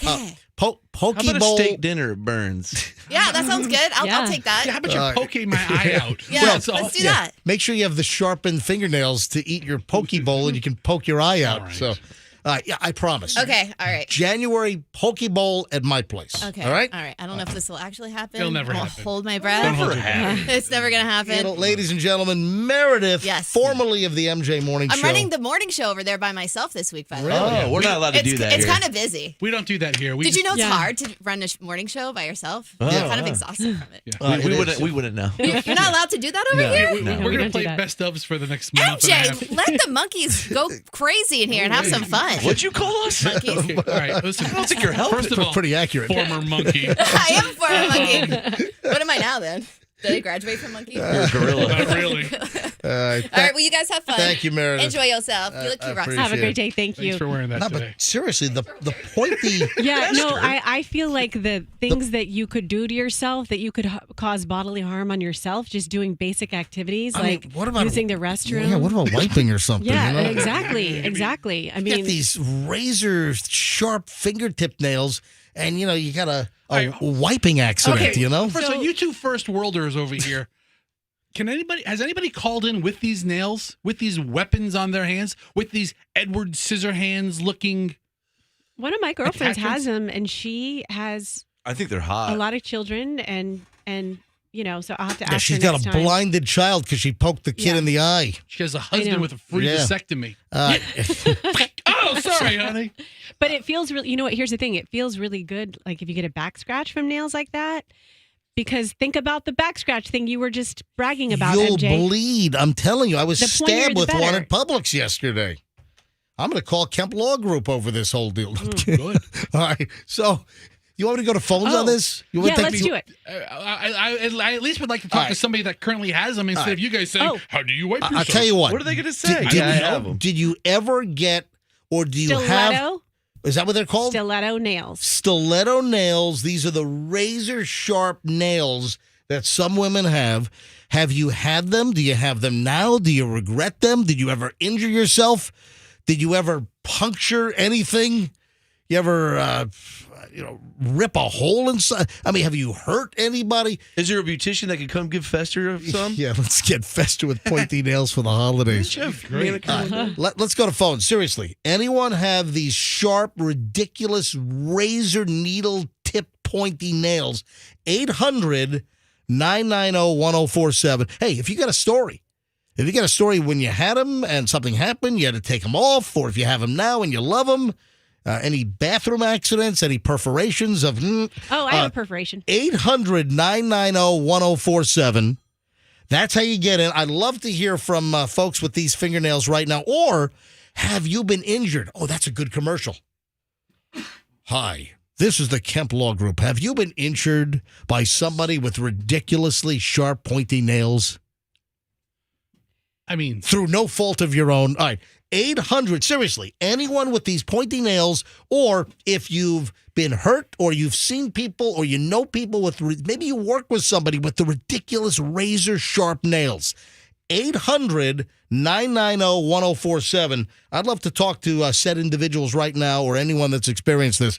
800-990-1047 is how you get in. So I was at Tampa International Airport one time. It was when I had a baby still. Oh, they wouldn't let someone through TSA security because it was like they were traveling with weapons? No, but that would be interesting. Maybe that's happened to people. No, this was the woman who was searching my bag, and I had a canister of baby formula, and then within the canister was the tinfoil seal tight bag with the formula. Right? So she's nosing around in it. Did she have pointy nails? Yes, she had pointy nails. She punctured She punctured my bag. Oh, my God. I didn't realize it. And then it leaked all over? Then it leaked all over, and I had to get rid of the bag because if any little tiny bit of moisture mixes with baby formula, which I'm talking moisture in the air, it like cakes everywhere. No, what a mess. Yeah. Don't drink the milk. Why? It's spoiled. Anyone know what that's from? I mean, I know what it's from, but I mean, a reference from 1938. God, Little Rascals, man, are the best. The best. All right, let's go to phones on this. Hi, good morning, MJ Morning Show. Let's say hi to Luigi. Luigi in Tampa. Hey. Luigi, welcome to the MJ Morning Show. Hey, MJ, how are you? Doing fine. All right, so Luigi, what's the deal with the pointy nails? Yeah, my wife has them, and I hate it. She can't open a can of soda because she asked me to open it because she's gonna break her nails. And then when she doesn't work on the computer, it's like I always hear that little tick tick tick tick tick tick tick. Oh, that's right. Yeah, because you can't type with your finger pads. You have to type with the actual nail, so it is click click click. Oh my God! All right, so how long has your wife had the pointy razor sharp fingernails, Luigi? Since I met her. What? Forever, yeah. Oh my! So this is a chronic problem. Yeah, and you know how many cans of soda I had to open in 8 years? Oh yeah, a lot of cans of soda. Can't open it up. Are these nails good for anything other than like making noise? They're not good for anything. What's the upside? The upside? Yeah. So far, I didn't see any. None. The zero. Okay. Oh, Zero. I could get some good nose picking. Not really, Froggy. You'll cause a nosebleed that won't stop. Oh, yeah. You'll probably jam it up in your brain and Yeah. How about guitar picking? probably stab your brain. Hey, Luigi, thanks for the call, buddy. I appreciate it. I know a guitar player. He teaches guitar classes, and his left hand, his fingernails are so long, but he can play really well. How about that? No? I don't know. Not that sharp. How do you wipe your butt, really? That's the question. Anything private related is a concern. Yeah, with the razor sharp fingernail You know, tips. we should invent a fake hand just for wiping your butt, and the nails are short. Hey, nice. I want to open up the lines here. Andrew, I'm moving on from the fingertips here. Take it you don't like my idea. No, I don't. I'm moving along. Like that hand in Kingpin. Yeah. How about the swirly hair from Kingpin? That too. He's coming around now. All right, now, this is serious. Today is December 12th. Yesterday was December 11th. Let's do a quick little follow-up here because if you remember last week, we warned everyone, not like beware the Ides of March. We warned folks, beware December 11th. Yesterday, Monday, was December 11th, and for whatever reason, that date has been pegged and pinpointed as the day where the most relationships end. Mm-hmm. December 11th. It's like a total breakup day. And if you remember, Fester, I think it was you were you the one that interjected that maybe it's far enough from Christmas where you break up with somebody so you don't have to get them a gift? Yeah, that's what it is. I Yep. think we also had a caller chime in who said, if you don't want to introduce this person to your family. Oh, Exactly. that's another. That's you know, right. I mean, in 2.5 weeks, 2 weeks, you're going to have, Yeah. everybody around. Hey, I'm single. When did you break up? You can't break up 2 days ago. Now- I broke up a couple of weeks ago. Right. I have no idea what kind of phone volume we'll get here if we get anything. But yesterday being December 11th, and statistically, the date where there are the most relationship breakups, I guess I got to ask the question, did anyone break up yesterday? Are you aware of anybody breaking up yesterday on December 11th? Again, I have no idea whether we're going to generate any calls on this, but I thought we would do a quick follow-up here on December 12th after the 11th. Did you break up yesterday? Did you know someone that broke up yesterday on the 11th of December? 800-990-1047. Let's go. Fire up the phones. We'll see if anyone calls in on this. 800-990-1047. Listen, I understand it might be still raw and real. You broke up yesterday. Yep, Still pretty raw. it might be very, very emotional still, but if you can muster up the courage to call the show and let us know what happened, 800-990-1047, 800-990-1047. Oh, look, already folks are calling in. Ooh, Okay. Andrew, cue up the saddest breakup song ever. What is it? The saddest breakup song ever. What is it? The song they play for the dogs on the commercial. Sarah McLachlan. Yeah. Is that Yeah. Yeah. Cue that up. I want to get somebody to cry. No, I don't. Yeah, arm in the arms of an angel. What's a sad song? Right. A breakup song. What do they play during the Sally Struthers commercials? All right. Hey, Desiree. It's a Fat Boy song, I think. Can I, before we go to Desiree, I just want to say, Yeah. if someone broke up with someone yesterday, Mhm. they never liked them because you don't want to buy them a gift. You don't want to introduce them to your family. It's just time. Yeah, but they could have got dumped. You break up with people because you don't Right. like them. Or you see that there's not a future. You cut your losses now. For whatever reason, though, yesterday, December 11th, is the statistical peak, the date where most breakups happen, December 11th yesterday. All right, Desiree is in Spring Hill. Desiree, you're on the MJ Morning Show. Hi. Good morning. You know, I was listening to what you were saying, and it hit me like a ton of rocks. My son called me yesterday, said that him and his girlfriend got in a big fight. He was driving her car. It got so bad, MJ, that he literally crashed her car on purpose and put her out of the car. And he's like, "That's it, Mom. I'm done. I'm done." Whoa, Desiree, Okay. hold on, wait a minute. Your son got into a fight with his girlfriend. He was driving her car. She's in the passenger seat, and he deliberately crashed her car? Yep. Into what? I'm not sure because he's in Georgia, and he called me. He's like, "Mom, I'm probably going to go to jail." I was like, "Oh, my God, what the hell is going on?" Is he in jail? He's not. I called, and he's not in jail. So I no. And this is up in Savannah, it sounds like? Yep. Holy. And do you know what he crashed into? What did he drive into? It was so quick when I talked to him, MJ. I have no idea. And talk about a mother's worst nightmare. I'm telling you. How old is your son, Desiree? 34. Unbelievable. Okay, so you don't know his condition. So did he, after he crashed the car, did he get out of the car and just leave the scene? Yep. So fleeing the scene of an accident as well? Yep. You know, Desiree, your son sounds like a really bad person. He's really not. No, he sounds like a piece of crap.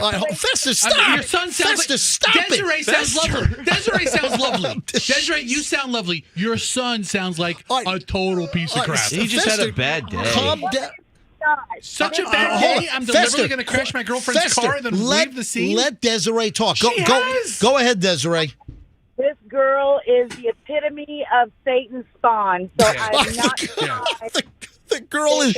Oh, hold on, Desiree. Why is the girl that your son broke up with? Why is she the epitome of Satan's spawn? She is a narcissist, and her sole goal in this relationship was to isolate him from his family, and that is what happened. And I'm so glad that it's over. This is getting deep. Oh my, this is amazing. A car Yeah. crash. Listen, I got to be honest. I just got more than I bargained for here. This is a little deeper than I thought. That's what I'm saying. When you said that about the 11th of December, I was like, you've got to be kidding me. There you go. Yeah. Desiree, thanks for the call. I appreciate it. Yeah, thanks. All right, guys, have a good one. You bet. Can anyone top that? Not Or- sure that one was just about not wanting to bring her around for Christmas. I mean, sounds like a lot more was Like, going on. 800-990-1047. I'll grab a couple of more calls here. In the meantime, I put together a great breakup playlist. I'm sending Andrew all the All right, songs. that's cool. Yeah, very good. Hey, the breakup song. Not da, da, da, da, da, da, da. Rebecca is in Wesley Chapel. Rebecca, you're on the MJ Morning Show. Hi. Hi, good morning. Morning, Rebecca. What happened? December 11th is actually my birthday, and so yesterday, instead of getting flowers from my fiance, I received a text message asking me if he thought we should end our relationship. What? Wait a minute. On your birthday, your fiance sent you a text? Should we end our relationship? Yes. Was it a joke? We ended up spending the rest of the evening talking out through the relationship, and it didn't end, but wasn't really the expectations I had for my birthday. Oh, my God, Rebecca, I'm so sorry. Listen, my observation is maybe this relationship is not long for the world. Well, I'm not sure. Rebecca, how old are you, if you don't mind me asking? I just turned 48 yesterday. And your boyfriend is how old? 49. And have you both been previously married? Yes, he was married 16 years and I was married for 20. Wow. Well, that is crazy, Rebecca. So what are you going to do? What's going to happen We've been here? together for 4 years. Oh, so you've been together 4 years. So what do you think's going to happen? I think it's going to be okay. I think he just thought maybe I wasn't happy or something, and he just kind of was asking if that's what I wanted to do, But it sounds like he's having second thoughts or he's having doubts, which if you have somebody with doubts in the relationship, does that really ever go away? Is it ever just suppressed and then pops its ugly head back up again? You know, that's Well, she's feeling good about it right now. that's the question here. She's feeling good 8 hours later. Right. All right. Well, Okay, Rebecca, good luck to you. I And think we're, what do you think? Sorry. I think we're back on the up and up, but it was just kind of weird how I just received that text message Rebecca, on December 11th. Yeah. Hey, I just want to say it's a real jerk move to do it on your birthday. Yeah, that that's sucks. The red I flag. That's must the red say, flag. I mean, maybe he forgot. You try to give people kindness on their birthday. Sometimes when jerks tell you they're Thanks, jerks, Roxanne. you have to believe them. All right. Thank you for Rebecca. Listen, thanks for phoning in and sharing this intimate moment. We appreciate it. Thank you, Rebecca. No worries. Thank you. All right. Have a Merry Christmas. All right. So we've got a breakup list. Oh, I've just been sending Andrew. I sent him like 4 songs right now. So what songs did you send him? I sent him. I think this is one you were thinking of with Sinead O'Connor. Was Nothing Compares to I You. never said anything We about said Sinead Sarah O'Connor. We McLachlan. said Sarah McLachlan. Oh, okay. Well, Sarah, Yeah. Nothing Compares to You. In the arms. No, this is Sinead. This is Sinead. Yeah. Nothing Still a compares sad to you. song. Yeah. Yeah. It's been. It's a breakup song. Yeah. Kind of. It's been 7 hours and 15. She's counting all the time. Yeah. Right. What is 7 hours and 15 days? I think she's got that backwards. That's how screwed up she is over this whole breakup. Hey, listen, Prince wrote this song. Yeah, he did. Yeah, this is a Prince song. Anyway, and then Sinead O'Connor, she met her demise, a couple of months ago, right? All right. This segment's going to be a She's downer. been dead for. Hey, we got plenty more sad songs I sent to Andrew. All right. How about Sad Songs by Elton John? Did you send that one? No, I didn't. Sad songs, they say so much. Oh, this is so sad. Is this a sad song? This is a really sad song. No, This it's is my making me favorite. want to dance, actually. It makes me want to move. This is awesome. Let's party. Break up and be happy. Why is this a hell is breakup this? song? You haven't heard this one? Take the this doo-doo off. What? Why do you think this is a breakup song? Listen to the words. It's really good. I can't get past the beat. All I want to do is smoke something. Are you kidding me? Any other ones? What is this? Oh, this is these Mr. are rock Brightside. songs. Mr. Brightside. This is not a breakup song. Totally is. Mr. Brightside?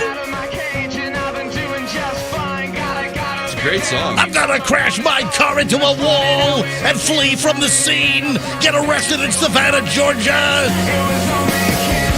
Roxanne, your breakup song list sucks. You didn't listen to all Listen, of it. if you picked a list of breakup songs that actually are really good songs. How about this one, Walking on Sunshine? Song. Oh, Sorry, I'm babe. walking on sunshine. Whoa. It's not working.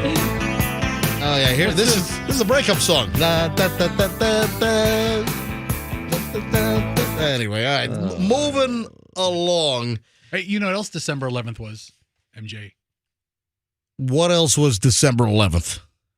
Last night, the lottery ticket expired. Oh man! Oh, the $45 million ticket. That's where I thought you were going to go when you said, Oh, December 11th is a big day. The lottery ticket expired, I think, like early this morning, like 11:59 or. Wow. Well, that would have been last night, 11:59. Because 12 o'clock is the next day. Wow.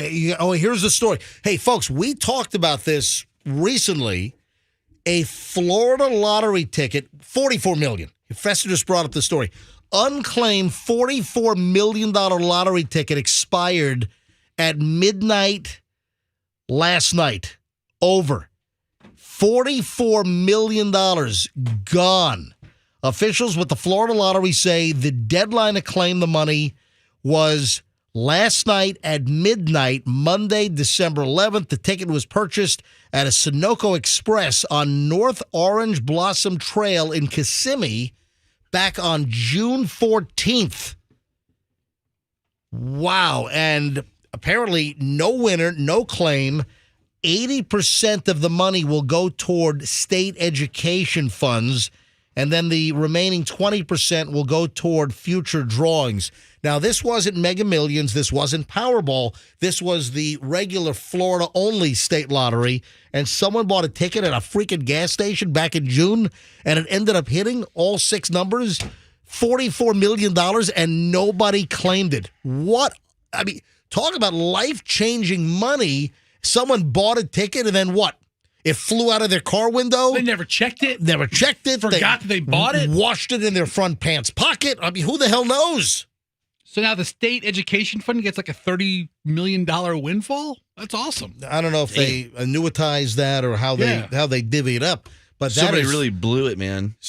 What if? Do you think they'll ever find out it was them? Is there a way? If you don't know by now, can you imagine you find the ticket like later today or this weekend? You find the ticket. Oh my God! It expired. Exactly. You know what else December 11th is? My sister just reminded me. It's her and her husband's anniversary.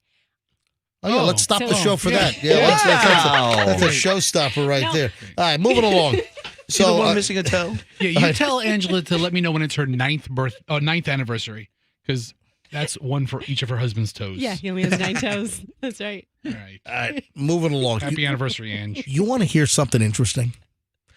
I had to go to my bank to get something notarized.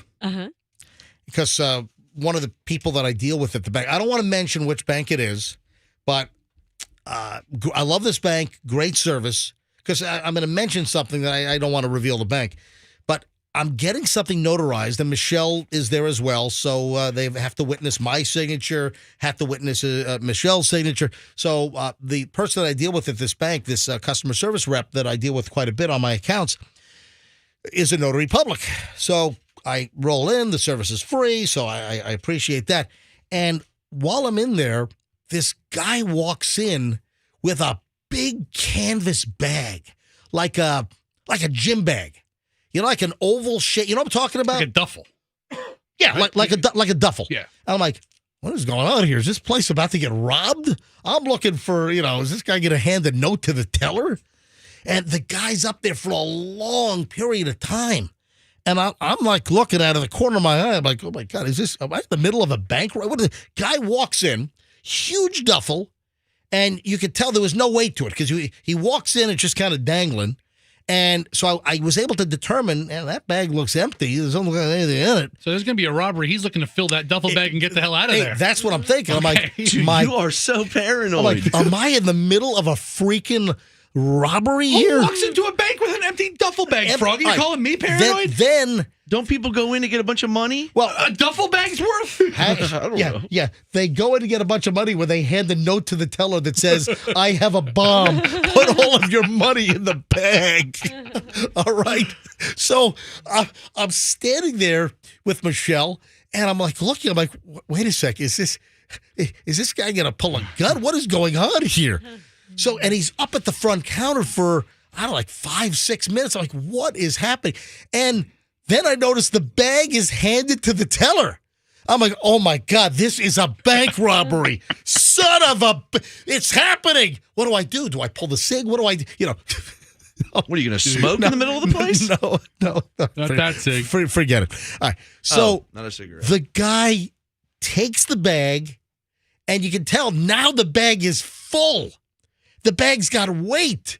And he sachets out of the bank, out the door, and I say to the customer representative that's doing the notarization for us, I say, what is going on here? What just happened? Oh, yeah, that's one of our strip club customers. They're just getting the dollar bills for the club. What? It was the manager. I don't want to say what bank it was. Of course. I mean, you need thousands and thousands and thousands of singles. I'm like, what? Oh, yeah. They come in regularly to get stacks of $1 bills for the guys to purchase. You go to a strip club and you hand over 20 or a 50 and you get a whole stack of ones to be able to tip the dancers. Toss it up on stage or stick it in their garters or whatever. I thought I'm witnessing a bank robbery. I'm witnessing a big duffel being filled with stacks and $50, right? In a stack of ones, I think those come in 50s, right? I don't think those are hundreds. Yeah, I think it's 50 $1 bills to a stack, if I'm not mistaken. Well, also, is he getting crisp bills from the mint, or are these like just the randoms? Oh, wait a minute. Oh, thanks for reminding me. Because the last thing I want in a strip club are crisp bills. Hang on. Dude, you just reminded me. I was going to forget about this. The representative at the bank that was doing the notary public thing for Michelle and me, and she then added, and the strip clubs, they tried to request used bills. Right, of course. Yes. The last thing I want is brand new bills at a strip club. Put them in your dryer. Guess what? She said the crisp bills give the dancers paper cuts. And they're tough for the customers to peel off and everything. I never thought of the paper cut angle, but yeah. So I forgot about that, but you just reminded me that the strip clubs, they desire, they can't always get them, but they desire a stack of used $1 bills that are banded in, is it 50 or is it 100? I think it might be both denominations. I don't know. I'm looking around online. Maybe it's $100 in ones. I thought they came in packets of 50. Maybe I'm mistaken. But wow. We're really getting some behind the scenes strip club world here. The things that you just don't know about. Or think about. Here, I think I'm in the middle of a bank robbery, and it's the manager of a big local strip club getting the weekly haul of $1 bills for the stripper tips. I mean, you got to get it somewhere. Got to be ready. Oh man, hang on. Let me grab. Best practice. Don't we have that? We have the woman that's the dancer that listens to the show that drops. We have many dancers. You know we do, but we have a woman that listens regularly. She's called before. And she's a dancer at, I think, a very popular big local club that drives her kid to school around this time and has called the show in the past. Hey, if there are any dancers, if there are any strippers listening right now, and you work at one of the well-known clubs. Or lesser-known ones. Or if you used to work at the Tanga Lounge next to the Tex-Mex Cantina. You're probably 60 right now. Man, I miss that. I miss the Tex-Mex Cantina over. Remember that place? Yeah, I remember that place. Remember the machine in the middle that made the tortillas right there? You could watch it. Yeah. Man, I love that place, and it's gone. Anyway, if there are any dancers listening, and you'd like to comment on my $1 bill story, or anybody for that fashion, for that matter, 800-990-1047 is how you get in. 800-990-1047. Rico is in Tampa. Hello, Rico. You're on the MJ Morning Show. Hi. Hey, MJ, good morning. I heard you talk about the dollar bill situation. A few years ago, I owned a pool company, and I did one of the, I think it was the concrete part of it, and this guy goes to pay me. I think it was on a Saturday, and he goes, "I'll be right back." He goes, I think he's going to bring a check or something. Yeah. He brings a wad of money, and they're all dollar bills. We're talking about $15,000, and I was like, "What? The guy had 15 grand in $1 bills?" Yes, he owned a strip joint, and he says that's the only currency he normally has on him. So he paid me in $15,000 in dollar bills. I don't know how long it took me to get rid of them dollar bills. But, was it shotcrete or was it gunite? Shotcrete. We just do. I did all phases of the pool company, and that was one of the phases he had to pay me for. I thought that was hilarious, and they're all used too. Yeah, brand new dollar bills. Hey, you learn something new every day. The strip clubs, when they go to the bank to get dollar bills, they're trying to get used ones for better pliability. Hey, thank you, Rico. Have a great day. You too, boss. Bye-bye. Mike is in Newport Richie.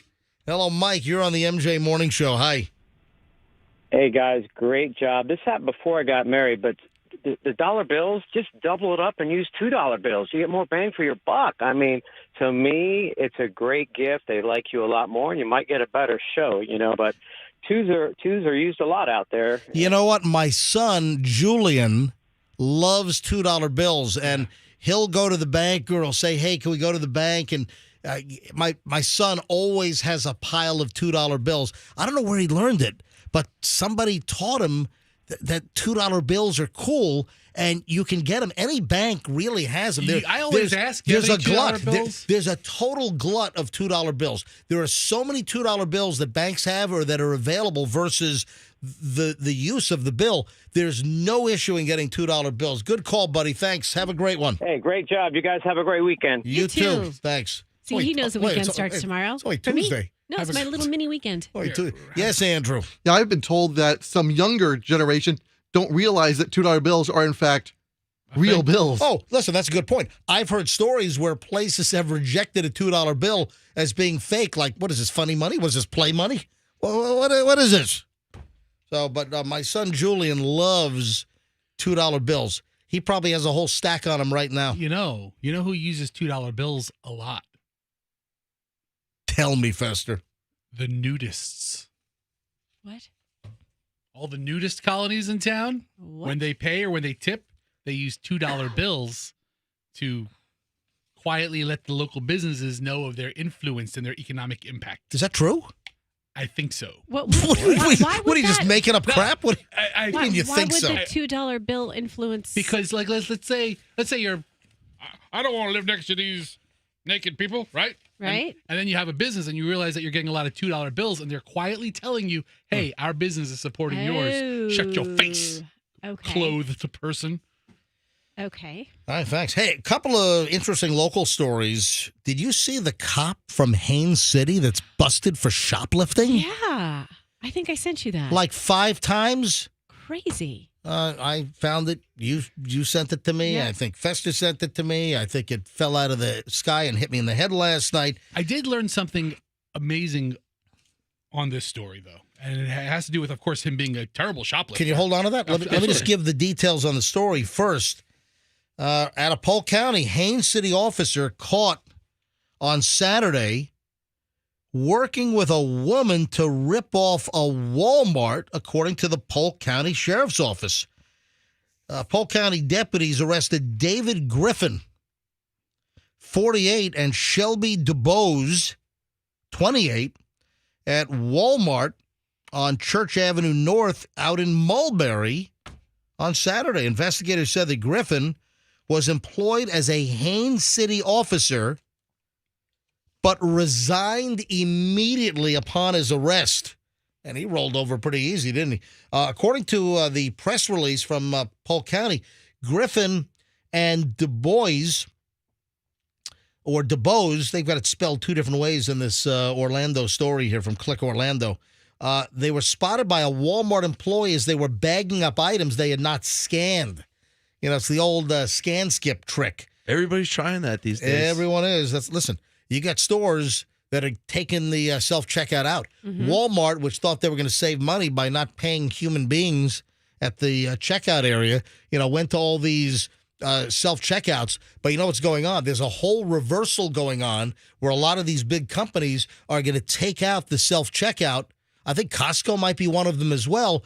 They're going to get rid of self-checkout in a lot of places because of the shrinkage rate, the pilferage, the theft. So whatever they thought they were saving by not paying somebody $12, $14 an hour or whatever to be a cashier, they're losing multifold in the amount of merchandise that's being ripped off. So you're going to start seeing a reversal in a lot of this self-checkout stuff. What kind of bad dude is this? You're a cop and you ripped off Walmart on at least 5 occasions? This guy's a real dirtbag. And what I learned about this is because of your credit card, Walmart can go back and look up every transaction you did. So they went back, and not only did he steal a lot this last trip that he ultimately got arrested for, right? They went back and looked at his last 4 transactions all the way back to October 15th. Yep. Because of the credit card. Yep. And he stole a lot more. And they can see, I guess they can go to video and see what was scanned, what was not scanned. And the skip scanning thing is a big deal. But, folks, this is a bad dude. I mean, this is a law enforcement officer. That is awful. The amount of theft that occurs with people trying to steal stuff. Oh, no one's watching. I'm going to put this in the bag without scanning it. That's a major problem. So they were spotted by a Walmart employee as they were bagging up the items that they didn't scan. Deputy said the employee pointed out to them that they had not scanned some items. The pair then scanned the items, but once the employee left, they continued to load their bags with unscanned items. So the employee actually walks up to him and says, hey, guys, let's be a little more careful scanning everything. Yeah. So they then scan, and then the employee, they walked away. Then they stop scanning again and just start shoving stuff into bags. They were then stopped by Walmart Loss Protection, according to the Polk County Sheriff's Office news release. Deputies said that Griffin and DuBose had scanned and paid for about $207 worth of merchandise, but had bagged more than $343 worth of goods that were not scanned at Walmart.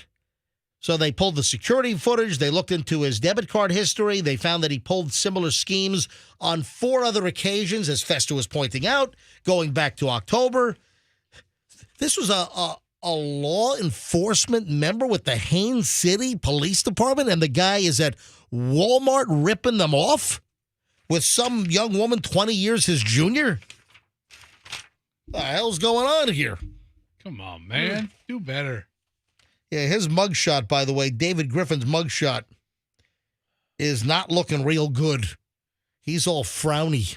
He's like, I just pissed my police career away with the Haines City Police Department. The girl, Shelby DuBose. Yeah. I can't see the whole shirt, but she's wearing like a Dear Santa shirt. I think, it is. It's a deer. Dear Santa, spring me from jail. Yeah, yeah, right. Dear Santa, do you shop from Walmart or do you shoplift from Walmart as well? I just wonder if it says, I've been good this year. Yeah, Dear Santa, I know I'm on the naughty list, but no coal, please. Yeah. Wow. Yeah. Oh, wait a minute. Andrew, hold on. Andrew got a picture of the whole shirt. Oh, really? Andrew, what is it? What does it say? I believe it says, Dear Santa, I can explain. Oh my God, it's even better. Are you serious? Find me that picture. That's awesome. I can explain why we've just ripped off Walmart in Mulberry to the tune of $347 Listen. on just one occasion. You have the right to remain silent, Shelby. Take that up. Oh, man. Yeah, give her advice, Fesh. That's good. Yeah, you got the right to have Santa Claus shove a giant candy cane up your butt. Don't threaten me with a good time. Now it's a party. That's the kind of Christmas party I want to I go heard to. you could taste it if you do it. Oh, my gosh. Prove Come on. it. Prove it. All Get right, the candy cane. Come here. I've got another local story. Did you see the guy that, sexually molested the manatee statue at Rick's Reef here in St. Petersburg? Is that illegal?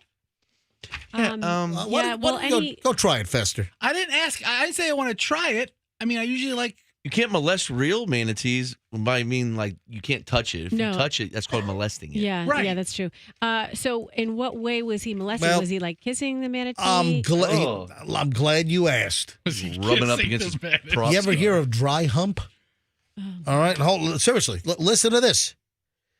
This guy apparently was drunk Friday night at Rick's Reef. Where's Rick's Reef? Have you ever been to Rick's Reef here in St. Petersburg? I think I've heard of it. I don't know where it is. I've never been to Rick's Reef. So here's the deal. According to the police report, this dude was drunk Friday night. He started throwing gator nuggets into the restaurant.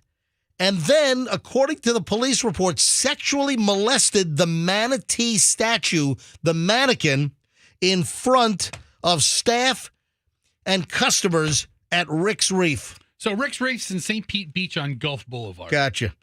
Anthony Michael Lessa, 23 years old, apparently was bombed out of his brain when he caused this ruckus at the Rick's Reef seafood restaurant. According to the police, Lessa was throwing gator nuggets that were later found in his pants pocket. So, wait a minute.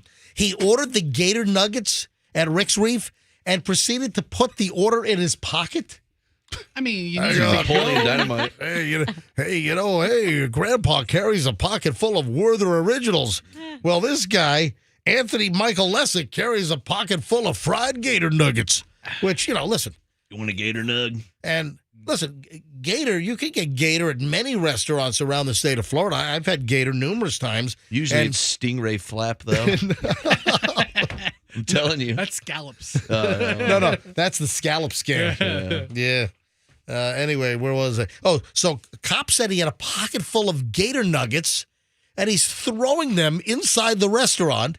And then employees confronted him and said, hey, please stop throwing food inside the restaurant. And then he became angry. The police report says that he became belligerent. And then he jumps on the life-size mannequin statue that they have of a manatee outside of Rick's Reef at St. Pete Beach. So he starts to sexually molest the manatee mannequin. And by the way, the mannequin apparently wears a T-shirt that says something about tacos. Oh, did someone say tacos? On Tuesday, they have a $9 taco special. Oh, really? According to their website. Oh, well, hey, today's Taco Tuesday. Sounds like a plan. Let's go. Yeah, let's all go to Rick's Reef and get the taco special. Weekly specials, Tuesday, 3 tacos. Yeah, look at that. Yesterday, Monday, fish and chips. Oh, yeah. Tomorrow, Wednesday, BOGO fajitas. What about Friday? Friday, chicken parm dinner. Oh, very nice. I know when I go to the beach, I want a nice chicken parm dinner. Give me a nice steaming plate of chicken parm as I'm watching the sunset. Anyway, so according to the criminal complaint, he runs from the restaurant. So he runs away. Then he runs into a nearby motel. What motel or hotel is right near Rick's Reef? So he walks Holiday in. Inn. Is it real? That's a song. Hotel, motel, Holiday Inn. Nice. All right, so he runs into a hotel and then starts cursing at the front desk clerk. Then he stands in the parking lot. He's screaming obscenities into the air. Dude, 23 years old, dude. This is no way to go through life. Drunk, humping a manatee statue at Rick's Reef, yelling at a clerk at the hotel, motel, Holiday Inn, and then yelling obscenities at cars in a parking lot? I think Rick's Reef is right next door, or not too far from the Postcard Inn on the beach. That's a cool place. Oh, there you go. Probably ran right there. Yeah, maybe I'll have a nice romantic weekend with Michelle at the Postcard Inn. Yeah, maybe you run over to Rick's and get some chicken parm. Exactly. Get your weekend started right. On a Friday. Absolutely. Anyway, he was arrested. He said, "Why am I being arrested?" So the cops had to let him know why he was being arrested. Disorderly intoxication, disturbance, booked into the Pinellas County Jail, and was released early on Saturday morning. So the charge is just disorderly conduct, not humping a manatee statue. Yeah, so listen to this. This dude, Lessa, his last name, he's a student pilot who's attending flight school over in Ponte Vedra, over on the other side of the state near Jacksonville. That's great. That's what I wanted, a student pilot. All liquored up, humping manatee statues and throwing gator nuggets at people inside a restaurant and yelling at the desk clerk at a hotel. That's what I want in a pilot. I'm sure Southwest or American Airlines will jump all over this guy. I will say this is a very attractive manatee statue. I'm looking at it right now. Fester is really attracted to. Hey, Rick's Reef, Fester would like relations with your statue too. On taco night. Be a little more seductive though than this guy was. Oh in man! your approach. I am. Roxanne, what is this? The neighborhood Nextdoor app story that you want to talk about? Yeah, so I sent that to you last week. It was just something. Do you guys have Nextdoor app? Or I've heard of it. That? I don't have it. We have the Ring app. Not exactly like that. This is up in New York. We have the Citizens app, where like any kind of local breaking police story, any activity would pop up on the, like a stabbing or a shooting or somebody pushed in front of the subway. It showed up on the Citizens app. Is that what it's like? Well, it's an app that people in the neighborhood can write things they observe or see, like, oh, hey, what were all those police cars doing down the street the other day? That sounds like the same thing. Yeah, or exactly. similar. Exactly. It's like a gossip website. A gossip community website. News and gossip. And it's called the Nextdoor app. The Nextdoor app. And you know what? I think a bunch of that showed up in my. It's called Nextdoor. You know Nextdoor. What? When I was going through I was looking for an email, and it didn't arrive, so I went to my junk folder. And you know what? There's a bunch of stuff in my junk folder for the Nextdoor app. So I'm getting spammed or something by them. Yeah, and I always think it's going to be like literally next door to me, but it covers a big swath of the area. 5 zip it's like, codes. Yeah, it's like Pinellas is in there too. I always see stuff happening in Eastlake. But anyways, this most recent post that I read on my Nextdoor app, I'll read it to you right now. Said yesterday morning, and this is last week, so maybe it was Wednesday. Yesterday morning at approximately 8:45, a woman in her early 50s in a burgundy SUV approached my 14-year-old son after he missed the bus and offered him a ride to school, claiming she was retired FBI. It was on Country Hollow and Waters area. If anyone has information on this person, please contact me and keep an eye out for your kids. Fortunately, my son is safe, but any information would help tremendously. Well, I thought this was interesting because the polarization of the comments. Yeah, so let me just make an observation.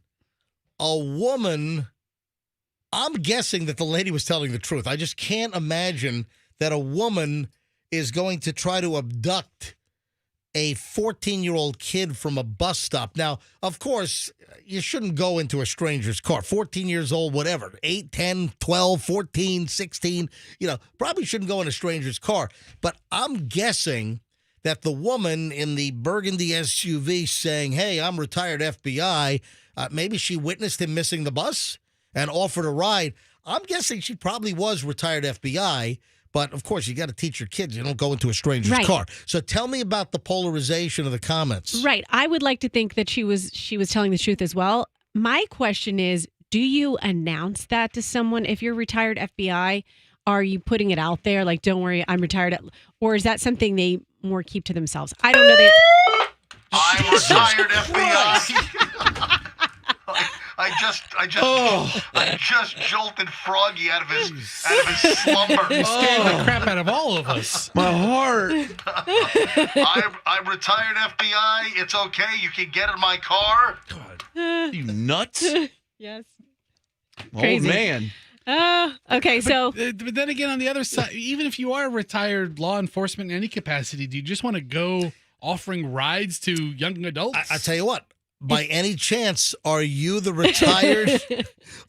are you the retired FBI agent in a burgundy SUV that tried to give a 14-year-old? And this happened in West Chase area. No, right? this happened off Waters and like Country Hollow. I don't know exactly where that is, but I can. Waters Avenue, probably Yep. south of West Chase, Right. countryside area. Right. So That's but weird. This Country is what's way. funny to me is that people are like fighting back and forth on the Nextdoor app. Some people are like, how dare you put this woman's information out there? She's probably just trying to do a nice thing. Can't help kids anymore. And then the other people are like, are you crazy? She's definitely trying to kidnap him. That's the new, this is the #1 hotbed for trafficking in the country. Don't you know that, that's what they do. They lure them with women. So, I mean, I'm going to teach my kids to kind of steer clear of strangers. And if you miss your bus, call, good call, right? Good call. But at the same time, it is sad that we do live in a world where we have to be like guard up no matter who it is. By any chance, if you're the retired FBI agent, I'm guessing probably she was telling the truth. Are you listening? 800-990-1047 or do you know an FBI agent who's retired that has a burgundy SUV? Yeah, just trolling Waters Avenue, looking to pick up kids who missed their bus, help them out. 800-990-1047. 800-990-1047. Hey, listen, kids, don't get into anyone's car. You miss the bus, just suck it up, be late, walk back home, be late to school. Yeah, figure it out. Don't get into a stranger's car. All right. My sister texted me. She says, no one says they're retired FBI. And she says at 50, she should still be working. Okay. Well, how do we know the woman's 50? Yeah. Somebody said she's in her early 50s. Okay. All right. Angela, leave the comments to us. Just listen to the show. Huh? How about that, Angela? We're having our own just listen to the show, Hey, Angela. phones are ringing. Let's see what Andrew can dig up when he screens calls. 800-990-1047. That's just bizarre. Interesting. Hey, speaking of bizarre, the Florida Joker. Hold on a minute. We're getting calls in here before I move on. All right, Andrew, am I going to take some of these? Hang on. Andrew's screening. Look, all the lines are ringing now. All right. I tell you, I might have to go to phones here. 800-990-1047 if you're dialing in. Let me grab Bill in Clearwater. Bill, you're on the MJ Morning Show. Hi, Bill. Hey, aren't we missing the point? What 14-year-old declares that a car is colors burgundy? Is that? I mean, it's a made-up story. I don't think any 14-year-old uses the word burgundy for the color of a car. And I think you're an FBI agent since you just solved that mystery. Yeah. Oh man, that's ridiculous. Bill, a private investigator over here. It's a good point. I figured it out. It's fake news. Fake news. Fake news. Because no 14-year-old has the word burgundy in their vocabulary. And they can't discern between 50 and 150. Unless maybe if they watch, the Anchorman or something. I don't know. Yeah, exactly. Ron Burgundy. All right, Bill, thank you, buddy. Good phone call. Take it easy, man. Let's move on to Wendy, also in Clearwater. Wendy, you're on the MJ Morning Show. Hi. Hey. Hey, Wendy, go ahead. Yeah, I was calling about the Nextdoor app. You know what? It's so annoying. It is nothing but a bunch of whiners. Yeah, I agree. The Nextdoor app is nothing but a bunch of whiners. Anytime I get a post, it like annoys me. But yeah, I'm compelled to read it. It is. It's annoying. I mean, they excuse my language, biatch back and forth. And then sometimes it even gets off the subject. Yes. So I'm on there, I'm pretty much straightforward. I tell, how it is. And it's funny because I was in Walgreens one day. My son was with me and picking up a prescription. And, you have to give your name. Yeah. The lady turns around and she goes, "Oh, are you the one on Nextdoor?" And I'm like, "Yeah." I said, "Why?" I said, "Did I offend you?" That's funny. Yeah, it's pretty bad. Yeah. I'm glad you get my point. I was less shocked by the post itself and more shocked how mad everybody was about people's reactions to it. Wendy, thanks for the call. Man, we're getting some good phone calls on this. Oh, man. One just hung up Andrew just screened the call. A woman called in, and I saw the comment box. She dropped. It's not there anymore. Oh, come on, call back. A woman called in and told Andrew that she's picked up kids that were walking before that have missed the bus. Okay. Hold on, call us back. All right. It sounds like another joke call. There was a woman. Call us back, 800-990-1047. 800-990-1047. If you just called in and you were on hold and you hung up, come on, call us back. Let me grab Mike in St. Pete. Mike, you're on the MJ Morning Show on Q105. Hi. Hi, MJ. How you doing? My name is Mike. I'm actually a retired federal correction officer, and you can retire at 50 years old if you have 20 years of service with the federal law enforcement. So if the lady is retired federal FBI, she could possibly have retired at 50. I doubt she's going to go around saying I'm FBI, but she can retire at 50 years old and be at that age. Okay, good information, Mike. I'm going to say something further, though. Don't you think law enforcement, retired FBI or otherwise, or you, are the first people to tell kids not to get into strangers' cars? That is 100% correct. Yeah, I mean, that goes without saying. Do not get into strangers' cars. Mike, thanks. All right, Kay is called back. Kay was the caller from Thonotosassa that was calling in to say that she's picked up kids off the road. Hang on a minute. Kay, welcome to the MJ Morning Show. Kay, did you hang up or got disconnected? No, I hung up. Why? You're on hold. Why'd you hang up? Because I'm afraid what you're going to say. I'm not going to listen. I want to hear your story. So you told Andrew that you've picked up kids off the side of the road in the past? I really actually have, yes. What were the circumstances? Well, it's happened more than once, but let me just tell you the most recent was about 16 years ago. And there was a little boy. He looked like he was about 10, and he was crossing a road near Hillsborough Avenue with a book bag, walking about 20 miles an hour as quick as he could. Damn, kids. Oh, no. Hold on. Your phone dropped out. All right, so he's walking. I don't think he was walking 20 miles an hour, but go ahead, Kay. Very quickly. Yep, gotcha. And we saw him again later when we returned from our destination, and he was still walking with the same book bag, and I pulled over, and I told him that you generally don't get in cars with people, but what's happening? And he said he left his school. He was trying to walk home, and all of his friends left him, and so we took him to his house and dropped him off.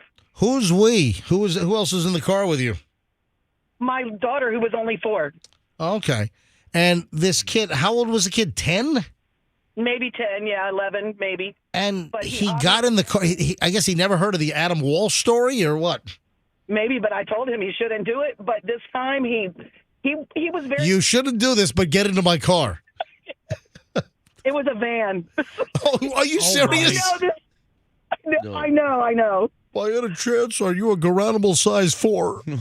And once I saw a little girl walking down a road carrying a balloon barefooted. Oh, my God. All right, Kay, thanks for the call. Okay, I know you're probably thinking, hey, these stories couldn't be made up. It's really... Now, listen, obviously the mom instinct in you kicked in, and yes, not all people are bad, but it's a general rule you don't get into strangers' cars if you're a kid. Yes, and my philosophy is I know they're safe with me. We'll deal with the repercussions on the other end. Yeah, but what would you say to your kid if someone stopped and said, get into my car? You tell them, hell no. Yes, but they better not leave the school and say they're going to be walking home when they're supposed to be getting on the school bus. Yeah, got you. All right, 10-4, good buddy. Thank you. Thank you. Bye-bye. Bye, Kay. All I know is, I'm always like, kids, don't ever get in a stranger's car. Don't ever get in a stranger's car. Oh, what's that? Oh, our Uber's here. Let's go. Yeah, we're getting in a stranger's car. The Florida Joker, you see this guy is trying to get an additional 15 minutes of fame here? Does he have a case? I don't know. This is a good question. So we have audio. We pulled his audio. Let me find it. Oh, I got it right here. So if you don't know what's going on, Froggy's all excited because initially the trailer, the promo for the new Grand Theft Auto from, who makes that? Is it which Rockstar Games. Rockstar Games. So Grand Theft Auto 6 is coming out in 2025. It's not even 2024 yet. So the next installment of Grand Theft Auto, the video game, is set to be released in a little over a year. Now, Froggy, I'm not an expert at this. The last was Grand Theft Auto 5. that came out when? It's like 10 years Like already. 2012 or something? I mean, 13? That's insane. So it's going to be over like 10 years for the next installment of Grand Theft Auto to come out. And that game's fun as hell. 5. So here's the deal. Let me just pull some. Let me just pull the old story from last week, and we talked about this last week. Grand Theft Auto 6 trailer recreates classic Florida news stories. I guess what happened is allegedly it leaked online, and then the Grand Theft Auto company, they then decided, well, since something leaked, we're going to go ahead and release the real trailer, which, I don't know, that sounds like a whole publicity stunt to me. But listen to this. Grand Theft Auto coming back to the Sunshine State here in Florida with a trailer for the gaming franchise's new release featuring scenes from Florida headlines. So the whole Florida man, all the crazy Florida stories, there are a handful that got national notoriety that are going to be worked into the new Grand Theft Auto game from Rockstar Games, and one being the dude that was arrested famously where he was all tatted up and he looked like the Joker. He looks like the Joker as played by Heath Ledger, right? Who died down in Soho up in New York. He literally has Joker on his forehead with a Batman symbol. And he's got the scars like from the smile. The smile scars from the edge of his lips all the way up his cheek. He's got like a tattoo that looks like it's stitched up and scarred. I mean, this is the Joker dude. And guess what? He was known when this story first happened. He was known as the Florida Joker. And in the release, in the trailer, there's a character that looks a lot like the Florida Joker. And now this guy's making monetary demands of the upcoming Grand Theft Auto and Rockstar Games. So Florida Joker, the whole story, the picture went totally viral 5 years ago in 2017 for his mugshot. He was arrested because he was waving a gun in traffic. And now in the trailer for the new Grand Theft Auto, there's a lookalike. And he's saying that they've used my likeness. Pay me. Now, does he own his likeness? All right, so here's the deal. Rockstar Games unveiled the trailer for the new action game earlier this week, but it doesn't come out till 2025. And the prime location for the new game is going to be Florida. In the trailer, several Florida news stories were featured, like the alligator that busted into an Apopka Walmart, a man who upsets his neighbors by doing lawn work in the nude in Stewart, a police chase that ended with a flipped car in Broward County. One character looked familiar, Lawrence Sullivan, known as the Florida Joker. He went on social media, shot a video, and he's demanding that they pay him now. Here, listen to this. Listen to what he shot on video. It's your boy, Joker Gang 305, Ross people. Hey, what's up? It's your boy. Do whatever he's saying. All right, here we go. Listen to this. It's your boy, Joker Gang 305, Ross Chico Live. For everybody saying that I'm hallucinating, that I'm not the Joker from GTA 6, chill out your damn nuggets. That's me. That's the person that got the inspiration from. You see that? That's me. That's me. That's me. GTA, we got to talk, GTA. So Grand Theft Auto, this guy. What is he going to do? This guy sounds like a real winner. Well, I mean, look at the guy. The guy looks like a freak show. This guy seems like a real quality human being. What? Can we get Kemp Law Group to represent him? Exactly. Yeah, right? Yeah, I'm sure Stacy Kemp would be all over this. We got to talk. Or not, you got to give me like a meal or two. We got to talk. You guys give me quite a negotiator. Give me a mill or two. We got to talk, Grand Theft Auto. So what's up? Holler at me, GTA, Rockstar Entertainment, Rockstar Games, Rockstar Enterprise. Florida Joker ain't having that. Y'all took my likeness. Y'all took my life. Look. Yeah. So, do you own your mugshot? If a police agency takes it and it's published or it's put out to it's public. You notice how they all end up online?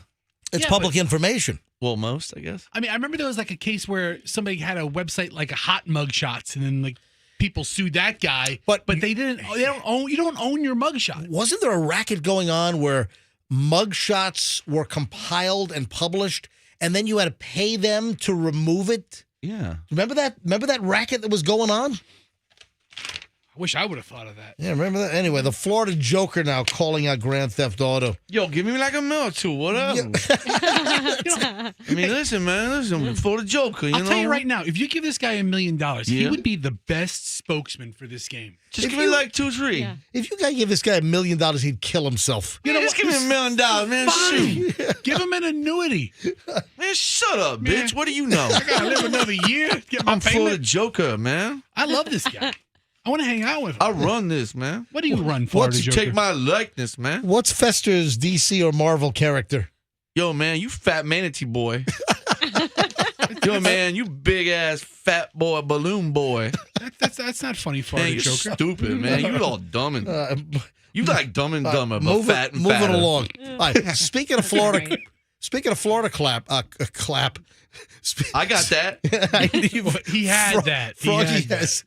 No, man, Florida Joker has it, man. Oh, I thought Froggy had Florida clap. Get some man. doxycycline or something. All right, so here's the deal. So we have another Florida story, and the last I saw, I don't think that the St. Pete Police Department has made an arrest or an apprehension. Did you see the car over the weekend that plowed down a South St. Pete street and just started smashing into cars all over the place? Oh, no. Wrecked like 9 or 10 cars on the street. Sunday morning, before 6 a.m., this is 2nd Avenue South in St. Pete. Suddenly, there were all kinds of crashes and smashes.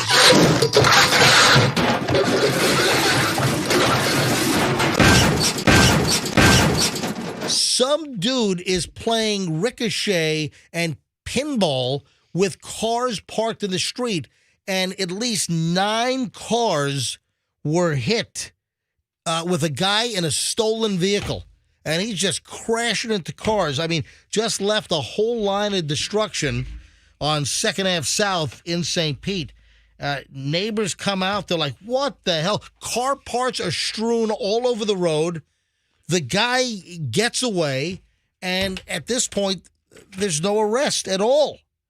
The driver then this is weird. So after he crashes into like 9 vehicles, damaged, you got mirrors hanging, you got parts all over the road, the guy gets out of the stolen truck that he had and then starts banging on people's doors.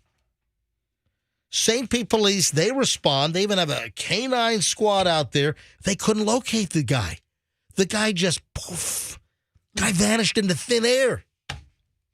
And they're still looking for the guy. Weird.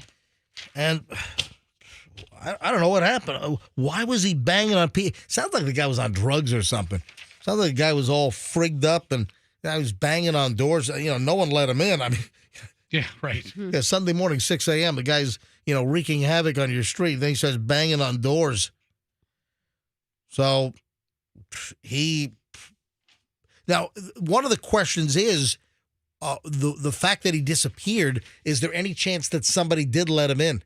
Did he know somebody on the street? Did he go to one of his homies' houses and, hey, gotta hide me, I'm in trouble. I know somebody, when the dog have found him? Well, you'd think maybe yeah, maybe. He got hide at Florida Joker's house, man. I don't care. I got a room under my futon, You have son. a futon for him, Florida Joker? Shoot, best futon in Florida. Futon Froggy over here. Right, man. Florida Joker, son. Get it right. All right, 8:45 at the MJ Morning Show. Hey, I mentioned a couple of things that I didn't get to. I think yesterday, didn't I mention the washing machine and the Cybertruck? So 2 items that I mentioned yesterday, and I didn't get to both of these things. I thought that the exploding Samsung washing machine story, I thought that was like 5-7 years ago. Apparently, it's still happening because it just occurred. This woman's washing machine exploded like it was a bomb. It like destroyed her laundry room. I mean, she was lucky that her animals were not in there feeding because she kept her little, like her dog bowls in the laundry room. Why are you laughing? Do you think it's funny? The lady's washing machine explodes. She's got shrapnel and parts. Roxanne. Well, I She mean- would have been impaled if she would have been in there. Did anyone get She hurt? would have had a lid shoved up her butt. Did anyone get hurt? Not in this case. Then it's funny. All right, well, what causes Samsung washing machines to explode like a bomb? All right, hold on. We'll get into that. Then there's a little bit of a cyber truck, I guess a warning. There's a concern. There's the upcoming cyber truck from Elon Musk. Hey, Joker, do you happen to have Elon Musk sleeping on your futon as well? Yo, man, that guy's stupid as hell. He can't get him, man. I just try to stay over here talking to me about building robots. Stupid ass, man. Elon Musk is a punk bitch. All right, hang on a minute. Florida Gator, man. All right, Florida. What am I? Florida Joker. Florida Joker. Florida Gator team. All right, when we get back, the washing machines and then the cyber truck. Oh, Jennifer Aniston is speaking about Matthew Perry's death. Did you see about this? Yeah, I did. All right, so we got that coming up in just a bit. I got a lot, and we'll climb into the 9 o'clock hour. We've got a solid hour of content. We've got Styx and Foreigner with John Waite tickets. We'll give those away next hour, 9 o'clock hour, so you want to make sure you don't move. I also have the 9:10 must-hear story, which involves Bite Me. You know what I just realized? What? This week we had Styx. Last week we had Stones. Sticks and Stones. Is there any bands called Break My Bones out there? Bones, Thugs, and Harmony. And then we got it. Bone Thugs and All right, hang on. We're back in a second. Don't move. Here on the MJ Morning Show on Q105. Stand by.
Hey, Roxanne, I tagged you on the elf photo on my Instagram. What the heck was that? I just had a thought. Really? Who, was that you? No, I don't know what that was. What It was was a it? top What- of the hour ding. Hold wasn't on. it? No, what was that? I don't know. Was it a bell? Was it an elf bell? It was on the air. Hold on. Roxanne's wearing a elf stocking on her head with a bell. Wait a second. No. I don't like it. I don't like it when noises appear on the show and I have no idea where the hell they came from. Yeah, we're Calm an down. auditory medium. We need to- Roxanne is wearing an elf getup. No, it wasn't that bell. It was a bell that went Okay, I didn't hear it. right on the air. Okay, I don't listen. We're being sabotaged. What was that? I have no idea. Okay, was it like a bell dinging? You know when a computer gets an email? Oh, you know and what? One of you guys has an email thing open or something, Hang a on. notification.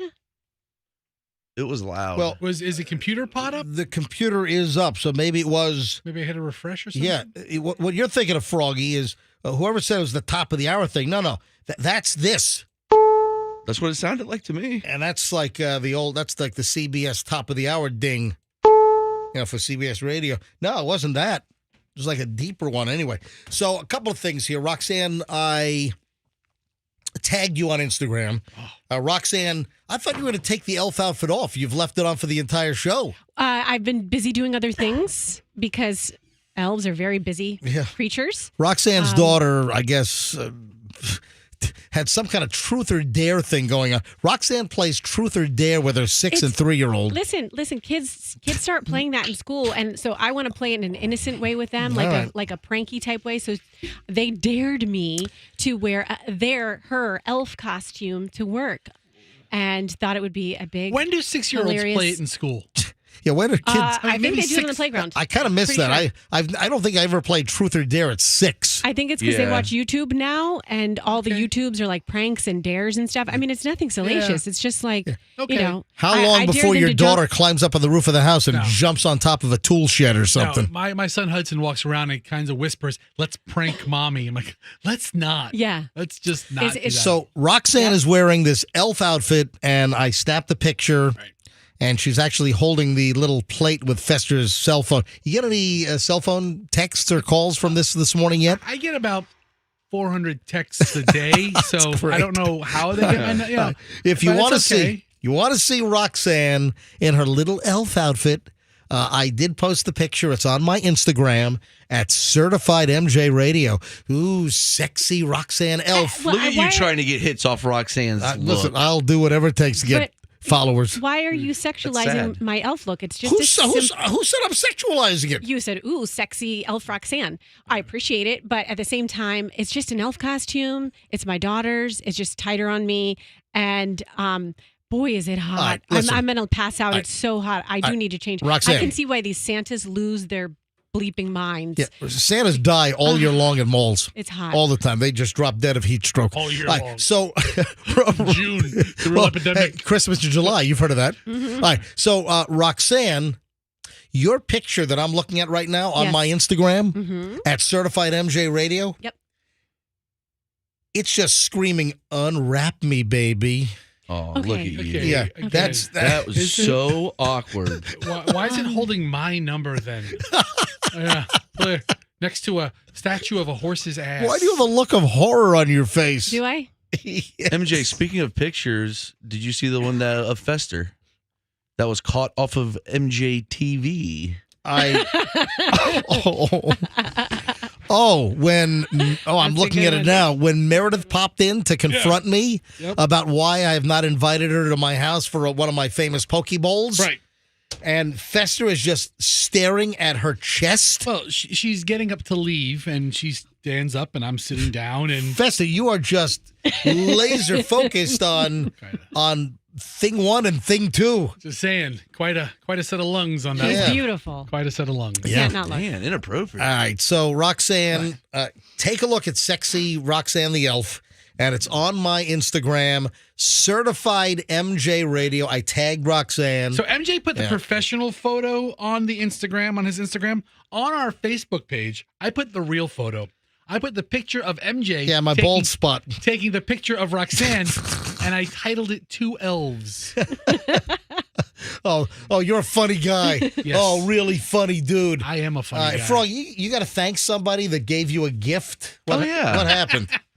You remember when I was telling you about my wallet and all my cards would fall out of it? Yep. Cal Herman, a guy named Cal Herman. Get out of here. What? Sent me a new wallet. We have a listener named Cal Herman. Look, here's the wallet. We see the wallet. Yeah, it's it's a nice. Oh, it's a metal fossil. box. Yeah, what is this thing? It's a Gucci. Oh, it's a fossil. Oh, it's a fossil wallet. Oh, it's not a Gucci. In a metal tin. What was that? What the hell was that? What's happening? We have metal or wooden boards that's supposed to be underneath our. Listen, and this one of them place just fell. I want to leave right now. This studio is just a dump of monumental proportions. That would have hurt like hell if that fell on somebody. So a year live from the Rundown MJ Morning Show studio.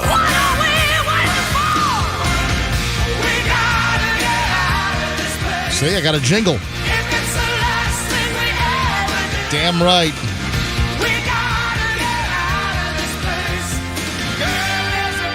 Studio.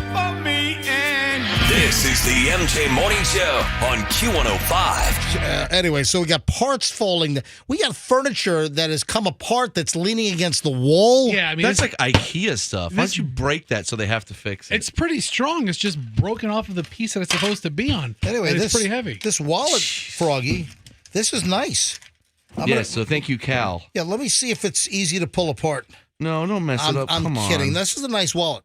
Here it is. It's all like, I can't take it out of the wrapping. It's all like, it has like a bungee cord keeping it to the metal tin. But this is nice. So thank you, Cal. So Cal, it's the wallet's in a metal tin. Very nice. Yeah, I love this thing. So not Hal Herman, but Cal Herman, one of our listeners, sent Froggy a brand new wallet. Appreciate it. Hey, Froggy, we got to make sure that we have Hal Herman headlines either Thursday or Friday before Christmas break, okay? What? Yeah, we need one more Hal Herman headline. No, diluting ass. No, we're not done. You really know how to water down a bit.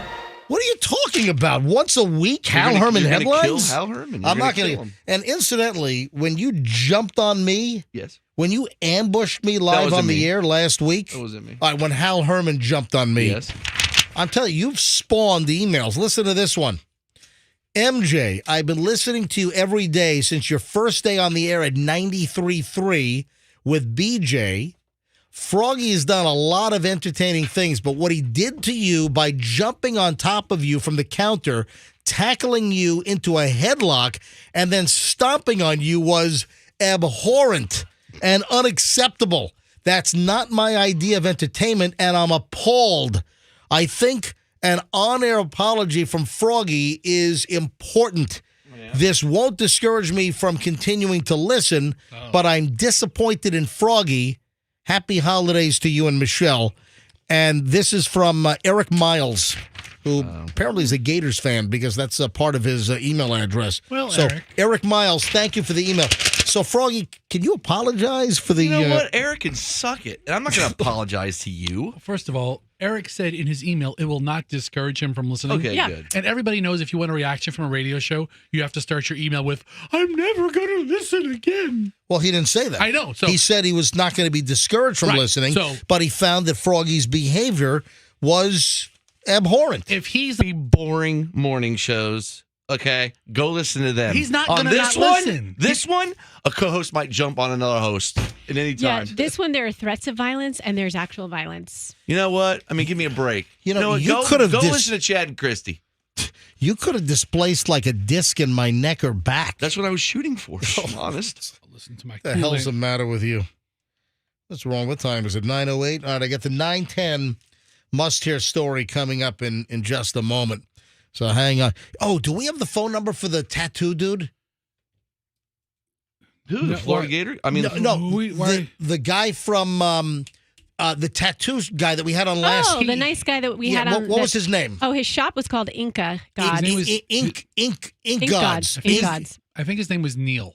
Neil, do we have his phone number? He called into us. And Right. I didn't take the call. I don't know. All right. So I'm going to need, I'm just going to get into the 910 right now because I'm only a minute away. All right. So 910 must hear story. Neil from Ink Gods, or if there are any other tattoo parlor owners or tattoo artists that are listening, I'm going to need to talk to you. Why? Because this is the 910 must hear story, and it has to do with bite me. Bite me. All right, so what would bite me and a tattoo parlor have in common? 910, every day at 910, I do a must hear story. I think I know. I do too. Mm-hmm. How do you know? I don't know. Because I think I heard you cut the teas yesterday. Oh, I didn't you heard Google me cut it. the cheese yesterday? Yeah, I didn't Google it, but I heard you say I cut the teas. You cut the teas, and then I put the teas together with what you're saying now, and I think I know what it is. And that's a thing. I heard of this. Me. Can I guess? Yes, Froggy, go ahead. Are people getting tattoos of bite marks? Yes, they are. That is it. Ding, ding, ding, ding, ding, ding. Yeah. But there's a video that I saw of the tattoo artist actually biting the customer to leave the impression to then tattoo the bite marks. I think the bite mark, the biter is the girlfriend. Hang on a minute. I saw a video where the tattoo artist absolutely did the biting. I think you can have it different ways. It would make sense that if you're a guy and you're getting a bite mark of a girlfriend, a fiance, a wife, that it would make sense to have them bite your skin to leave the bite marks. But I know that I saw a video where it was absolutely the tattoo artist that bit the guy's shoulder. But this apparently how long has this trend been going on? Bite mark tattoos. So you get the bite mark on your skin, and apparently it's done on people's butts. It's done on arms and shoulders, and you get an impression. You don't break the skin. Well, you know what's awesome with this is if your girlfriend wants to, get some dental work done, you don't even need to spend money on the x-rays and impressions. You just show the dentist your bite mark back. Yeah. Or if she goes missing. Yeah, or that's what she just said. Or if they go missing, then you get the dental impression on your arm. Oh yeah, if they need to do dental records. DNA analysis. No, not DNA. Whatever. Just dental records. Dental records. Officers, I have her dental records on my ass. What do you think? This is a thing. I guess it's getting more popular. I'm sure it's been going on for a while, but the latest trend that's picking up steam is people getting bite marks tattooed onto their body. Wow.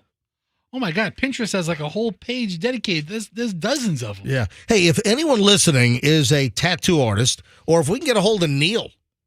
That Neil called in last time, right?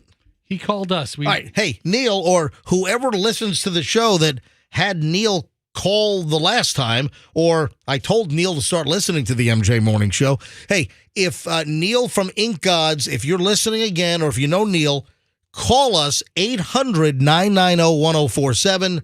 That's 800-990-1047. Or if you're another tattoo artist at a different place, are you seeing this trend get more popular? And that's bite mark tattoos, where it looks like somebody really has bitten you. So, Fester, what are you going through? I hit bite mark tattoos, and it showed a couple of pictures of ladies with bite mark tattoos. And then Pinterest just led me down a rabbit hole of other... That's a rabbit hole, all right. It's some kind of... rabbit. That's definitely a rabbit hole there. All right. Yes, All right, phones are ringing here. We'll see what happens before I move on to exploding washing machines. Tell you what, where can you get this kind of quality radio entertainment? From bite mark tattoos to exploding washing machines. Think about that, Eric Miles. Yeah, exactly. So are these bite mark tattoos basically glorified hickey tattoos? Is that kind of what it is? No, it's not a hickey. They're bites. Hey, you know what? And guess what? That's what I want to distinguish. You know what else we talked about last year? Yeah. We talked about people getting bruises. Bruise and injury Scratches, tattoos. yeah, scratches, injuries, gouges. Like a road rash. Yeah. That's another thing going on. Like body defects or injuries, bite marks. What's next? Yes, I want rebar impaled in my buttocks. Dude, that'd be so cool. I think they do that already. What? Rebar impaled in your butt. Where are you hanging out on weekends, Roxanne? Wow. So that was I want to go. What are those parties that you guys go to on Davis Islands? Those crazy. Never been to any Davis Islands parties. All right. All right. So Andrew's answering calls now. So let me know if we're going to grab anything here. Oh, is that Neil? All right, but that's fine. What line is Neil on? Okay, Neil is back. All right. Excellent. Hey, Neil, welcome back to the MJ Morning Show. Neil, this is Neil from Ink Gods, right? Yeah, this is me. All right. What's up? All right. So, Neil, you have not done any bite mark tattoos? I haven't done any bite mark tattoos yet. I've heard about it, man, but I haven't had anybody come up to me and say, hey, I want a bite mark. So I'm waiting. All right. Well, I'm waiting. All right. Well, thank you, Neil. Those for all of our tattoo questions, we'll have Neil from Ink Gods call in. Thank you, buddy. Have a great day. All right. Move it along. Thanks, Neil. That was anticlimactic. Was that Neil? I don't know if that was Neil. It could have been Neil. Could have been him. Called in, said he was Neil. We sure that was Neil? Maybe it was Stand. Oh, you called him. He probably woke it was up. definitely Neil. MJ. I thought we were getting Wambuki. Kind of rushed out. It was Neil. Jeez, you really treated Neil You like rushed crap. Neil off because Neil, Neil you was a still- Neil imposter. Neil, you still there? You have no idea how to make friends. All right, hang on a minute. All right, hold on. Get. I thought the we were man getting. says it was him. I didn't think it was Neil. He's probably just waking up. That you called. He may not have been listening. You called. Call Neil back. And by the way, if Call Neil that back. wasn't Neil and it was a fake Neil. No, what Andrew. was- Andrew had his phone number and I called know. him. I didn't know that. I know, but in your head, if you really thought that was a fake imposter Neil, what was the fake imposter Neil's end game? Playing a trick on us and saying that he hasn't done bite mark tattoos yet? Or Baba Booey or something. Yeah, I don't know. okay. No, just tell Neil that I thought he was.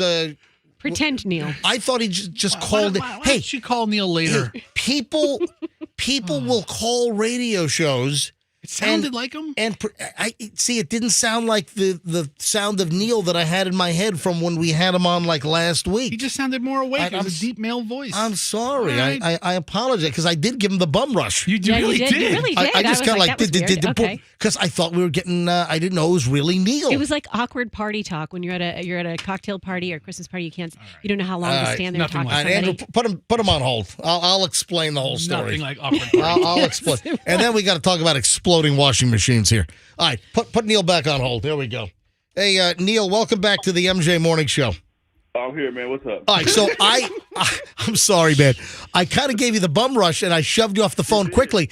I did. I know I did. I thought you had just called in. I thought it was someone pretending to be Neil from Ink Gods.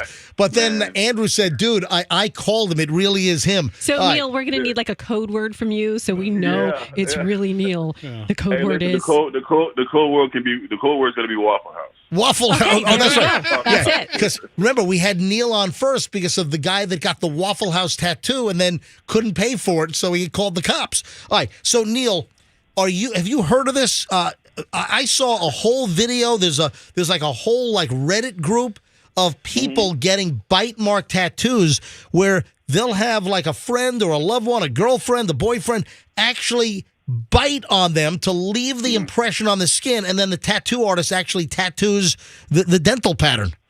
Man, I tell you what, that sounds like fun. I haven't got that yet, but it sounds like something that might be trending for 2024. Well, that's it. Apparently, it is starting to trend right now. So, Neil, don't be surprised if people walk in and say, hey, I want the bite me tattoo on my shoulder. Hey, there's a video that I just saw of a guy biting his girlfriend's butt cheek, and the tattoo of the bite mark is on the butt cheek.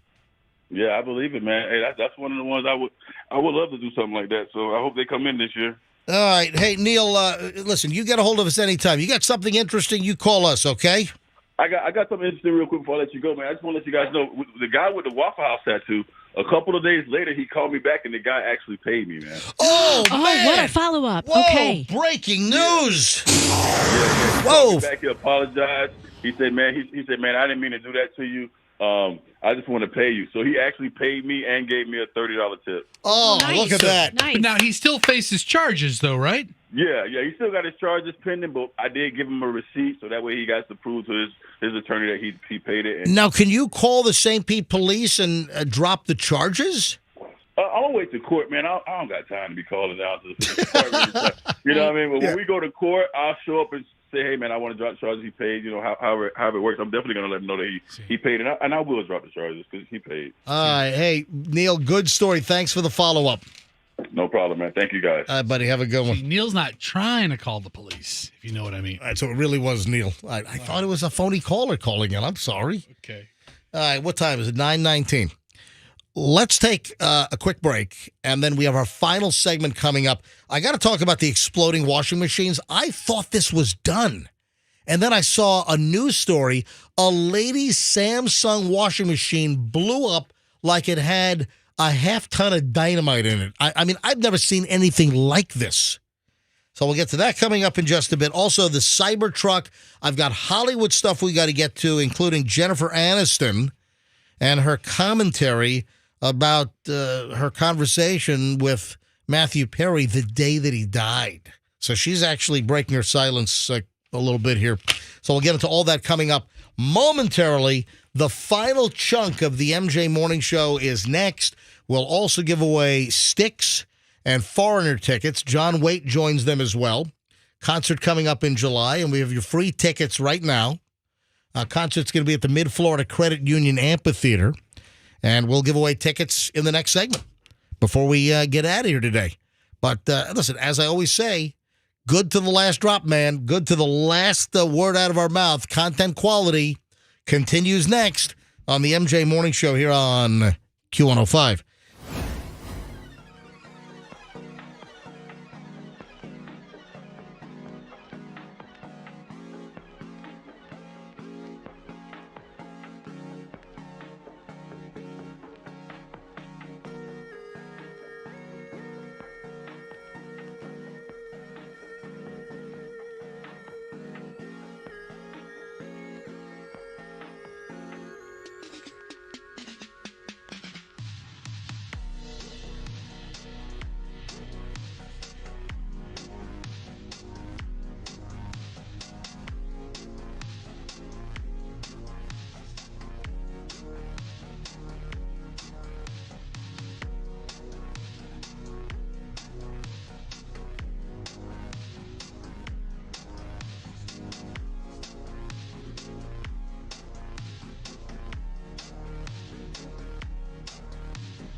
Here we go. The final segment here on the MJ Morning Show, 9:28, rolling up on 9:29.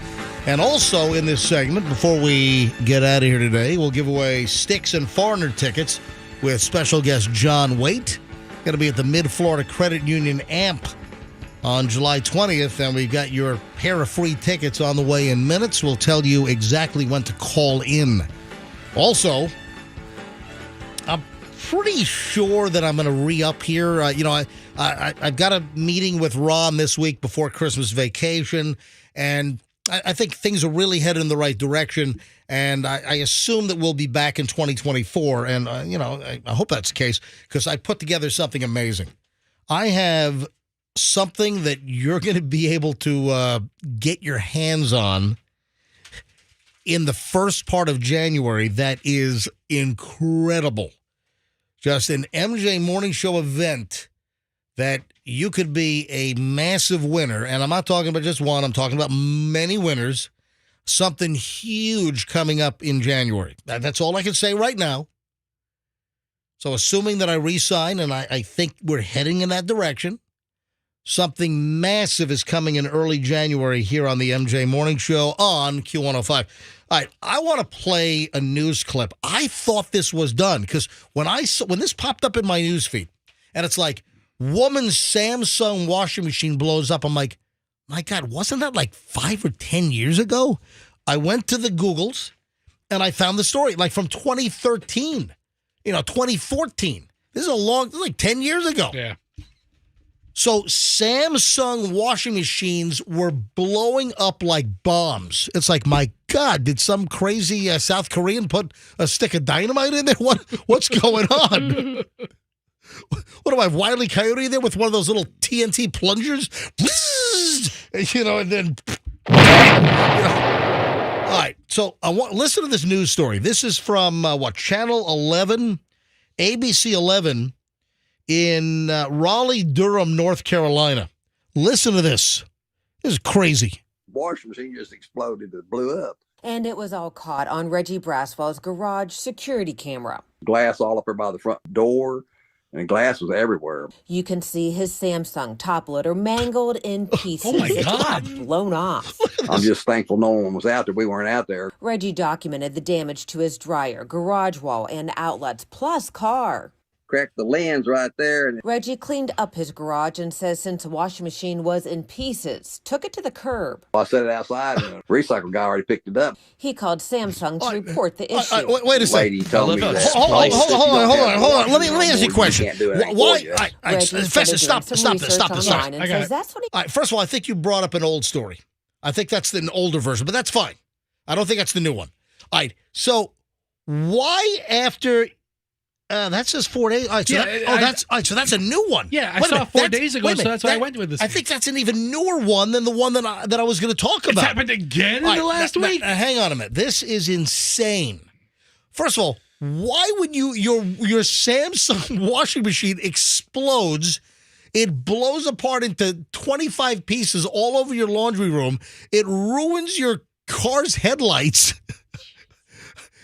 And wait a minute, you just take it out to the curb? You let the recycling people take it, and then you call Samsung later? I don't understand that. I'm looking for another video. That doesn't make any sense to me. None. Why you would do that? All right, so which one is this? This one is 3 days ago. All right, just go ahead and hit play. And glass was everywhere. Same guy. You can see his Samsung top loader mangled in pieces. Look at this thing. Blown off. I'm just thankful no one was out This there. is nuts. That's right. Told me that. Oh, it was in his garage. That's why it ruined the front end of his car. Out of the bat, they changed their mind. They called me and decided they'll take. Oh, he had pictures of it though. Problem and stuff like I thought, man, it's. All right, this video sucks. Yeah, this is Channel 11 out of Raleigh, Durham. All right, so you should be talking about my video. Well, the video sucks. He seems like a really nice guy. Now, I thought that this was a problem that was rectified, but this apparently persists. That's Reggie Braswell. Okay, so I guess that is the current one. I thought there was a different one. But I read additional stories. I was just conflating because I read a story about a woman and her kids and pets were in the laundry room the kids were feeding the pets.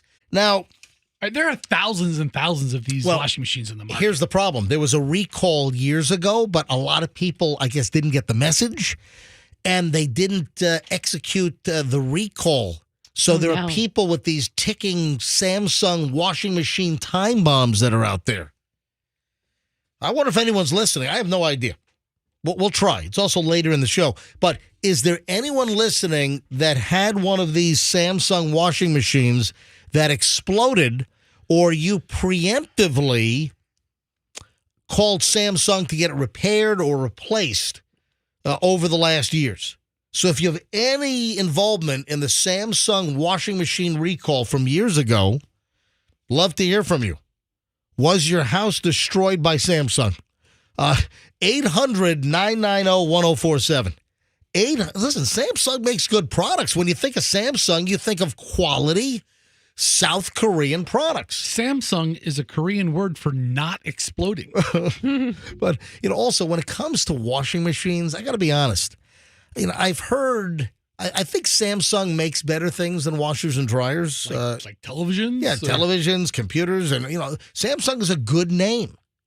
But I think that I've heard that, listen, we bought Speed Queens.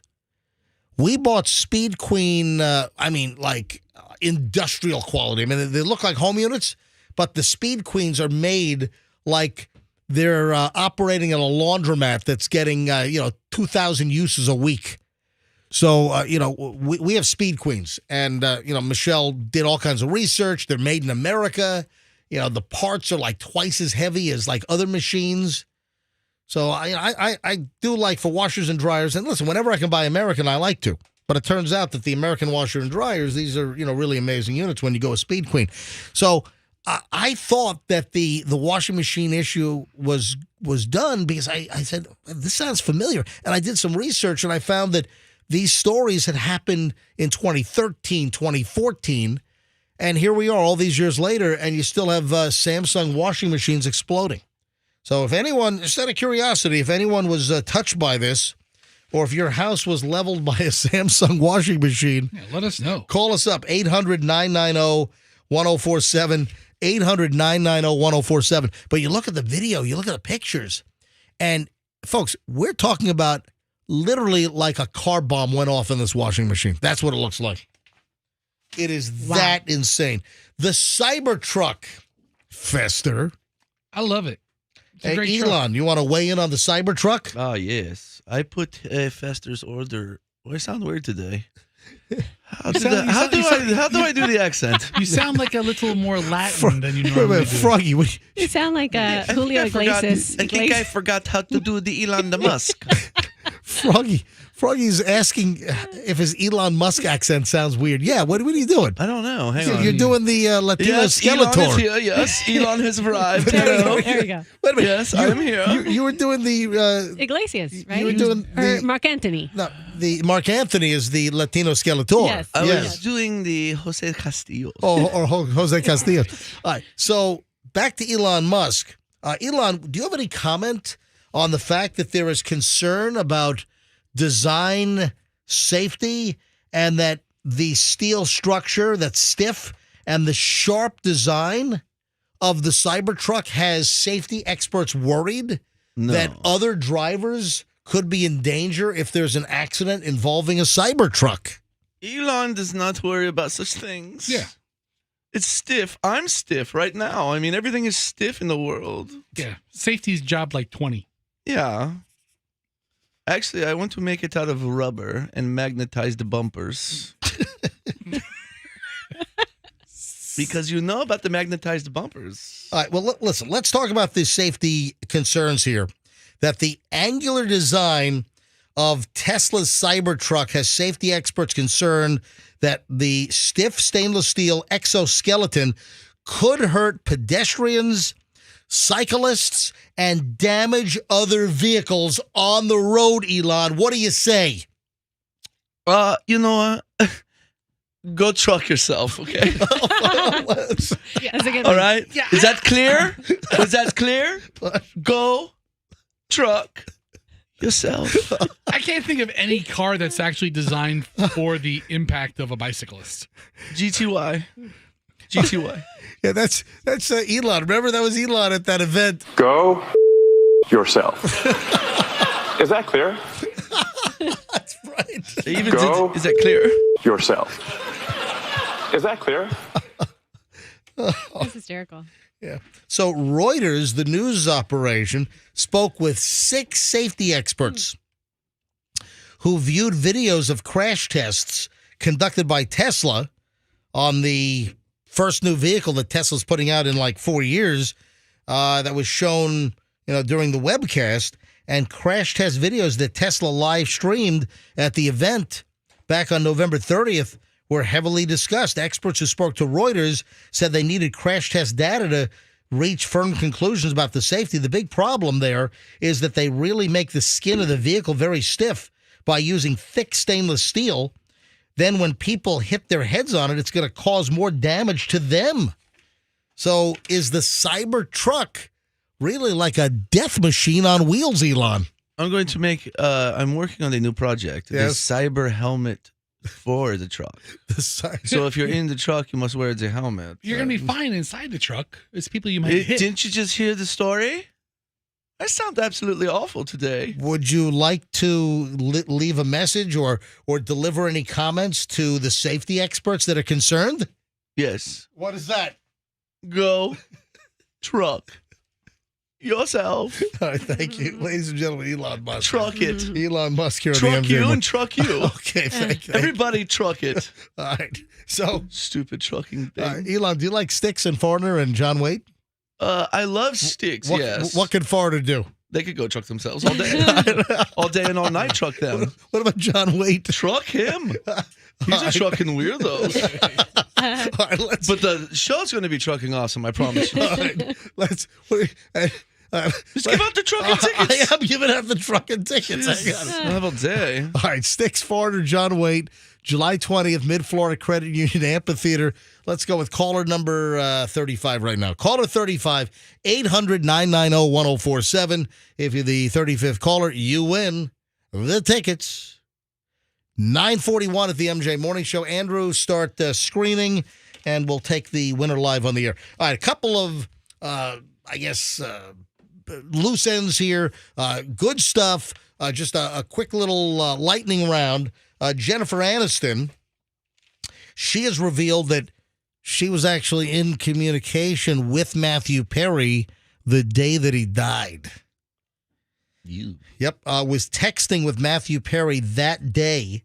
This is the first interview that Jennifer Aniston has given since the death of Matthew Perry. And it was said that she was the closest to Matthew Perry. Yeah. Did they date in real life? I don't know. Weren't there rumors that they did, but no one would ever confirm it? I don't know if No, he had a crush on her.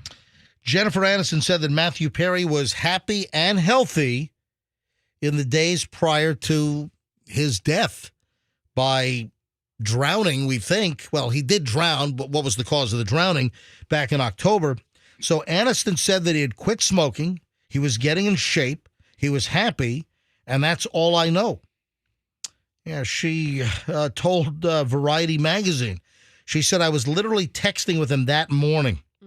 He was not in pain, he wasn't struggling, he was happy. Also, she says that he hadn't relapsed, despite what some people might think, because of the years-long struggle that he had with drug and alcohol addiction. See, that happens when you get healthy. You die.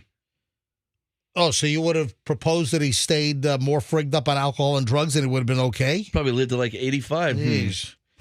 Yeah. So the other thing, we're waiting for the toxicology. So what is going on with you guys? Roxanne and I are playing the game. Until you guys picked up on it. I mean, Froggy was playing for a little while. But Why'd you drop out? No, mine are real. Froggy actually had to say a comment. You're reading about Matthew Perry. I don't know. They're just trying to derail the show. You're waiting to see how long I would react to you guys just going, It is fun to play along. That's how you entertain yourselves around here? We do 4 hours of solid content, and you guys are, instead of like adding and contributing, you're just playing the game? It's just unbelievable. What the hell am I doing here? Maybe I shouldn't re-sign my contract. Anyway, the toxicology, what's it going to show? And why is it taking this? It doesn't take this long. Why did guys, stop it. Knock it off. Anyway, he died back on October 28th. And I guess we're going to hear more when the toxicology comes out, whenever the hell that's going to be. I mean, it's got to be soon, right? You'd think. Yeah. You know, and we'll hopefully. I'm still calling it. Pickleball killed him, gave him a heart attack, and he drowned. And he did play Oh, you just did it. He did play pickleball that day, yeah, I think. All right, hey, let me grab caller 35. Hi, good morning. Who's this? Hello? Hello? Hello? Hello? Hey, who's this? Hello? Yes, hello. Hi. Hi, what is your name? You're on the air. This is Leslie. Leslie, welcome to the MJ Morning Show. Leslie, why are you calling? To win the foreigner ticket. Would you like to see Foreigner Sticks and John Waite in July at the Mid-Florida Credit Amphitheater Union Credit thing, majig? Yes, I would. You got it. You're caller 35. Congratulations. Woohoo, thank you. Yeah, you're going to the show. So hopefully you're a regular MJ Morning Show listener. I am, since I was in high school. It was back in 94. Oh, that is awesome. Thank you. So, Leslie, hold the phone, and Andrew will give you all the information. And then don't forget, in early January, I got something huge coming down the pike, okay? Will I be eligible to win it still? Yes, you will. 100%. Absolutely. All right, hold on, Leslie. Andrew will be the next voice you hear. Thank you. Or it could be Fester going, or Roxanne going, or Froggy going, or Elon saying, yes. No, that's what? Oh, truck you? Yes, exactly. That's right. Oh, sorry, please. Thank you. All right, I think we're done. I think we're. Oh, no, one thing I want to mention. What? Tomorrow, not here. little vacation day Oh, for no. me, Why listen? feel free to call. Like last time I took a vacation day, you like banished me and acted like I wasn't even part of the show. Hold on, you're taking a vacation day. Why do you want us to call? Why do you want us to bother you during your vacation day? Because I feel like you call Fetster when he's like about to get a probe stuck in him in the hospital. You interrupt him then. Why not interrupt me in the middle of my morning? So, do you feel slighted that I didn't interrupt your day off last time? Truth be told, my favorite way to communicate with people is on the phone. Oh. So I prefer that method of communication the most. Oh. And so Instead of face-to-face, eye-to-eye? Yep. Really? Yeah. So, Roxanne, enjoy your random out of nowhere Wednesday vacation day. Lucky. Use it or lose it. When I think of vacation days, I think of just middle of the week island days. I think those are. Take Case Friday. It goes into the No, weekend. Exactly. you don't know what this feels like today. I have 2 mini Fridays. I have 1 mini Friday and 1 real Friday this week. Anyway, all right. So Roxanne's out tomorrow. Will we be able to do the show? I guess you'll have to listen and find out. Yeah. All right, folks, have a great day. We'll see you back here tomorrow. The elf picture of Roxanne is on my Instagram at Certified MJ Radio. If you want to see Roxanne the elf all dressed up and read the caption, understand why, it's on my Certified MJ Radio Instagram account. Give me a follow while you're there. Certified MJ Radio. Folks, have a great day, and we'll see you back here tomorrow on the MJ Morning Show on Q105. And let's be careful out there.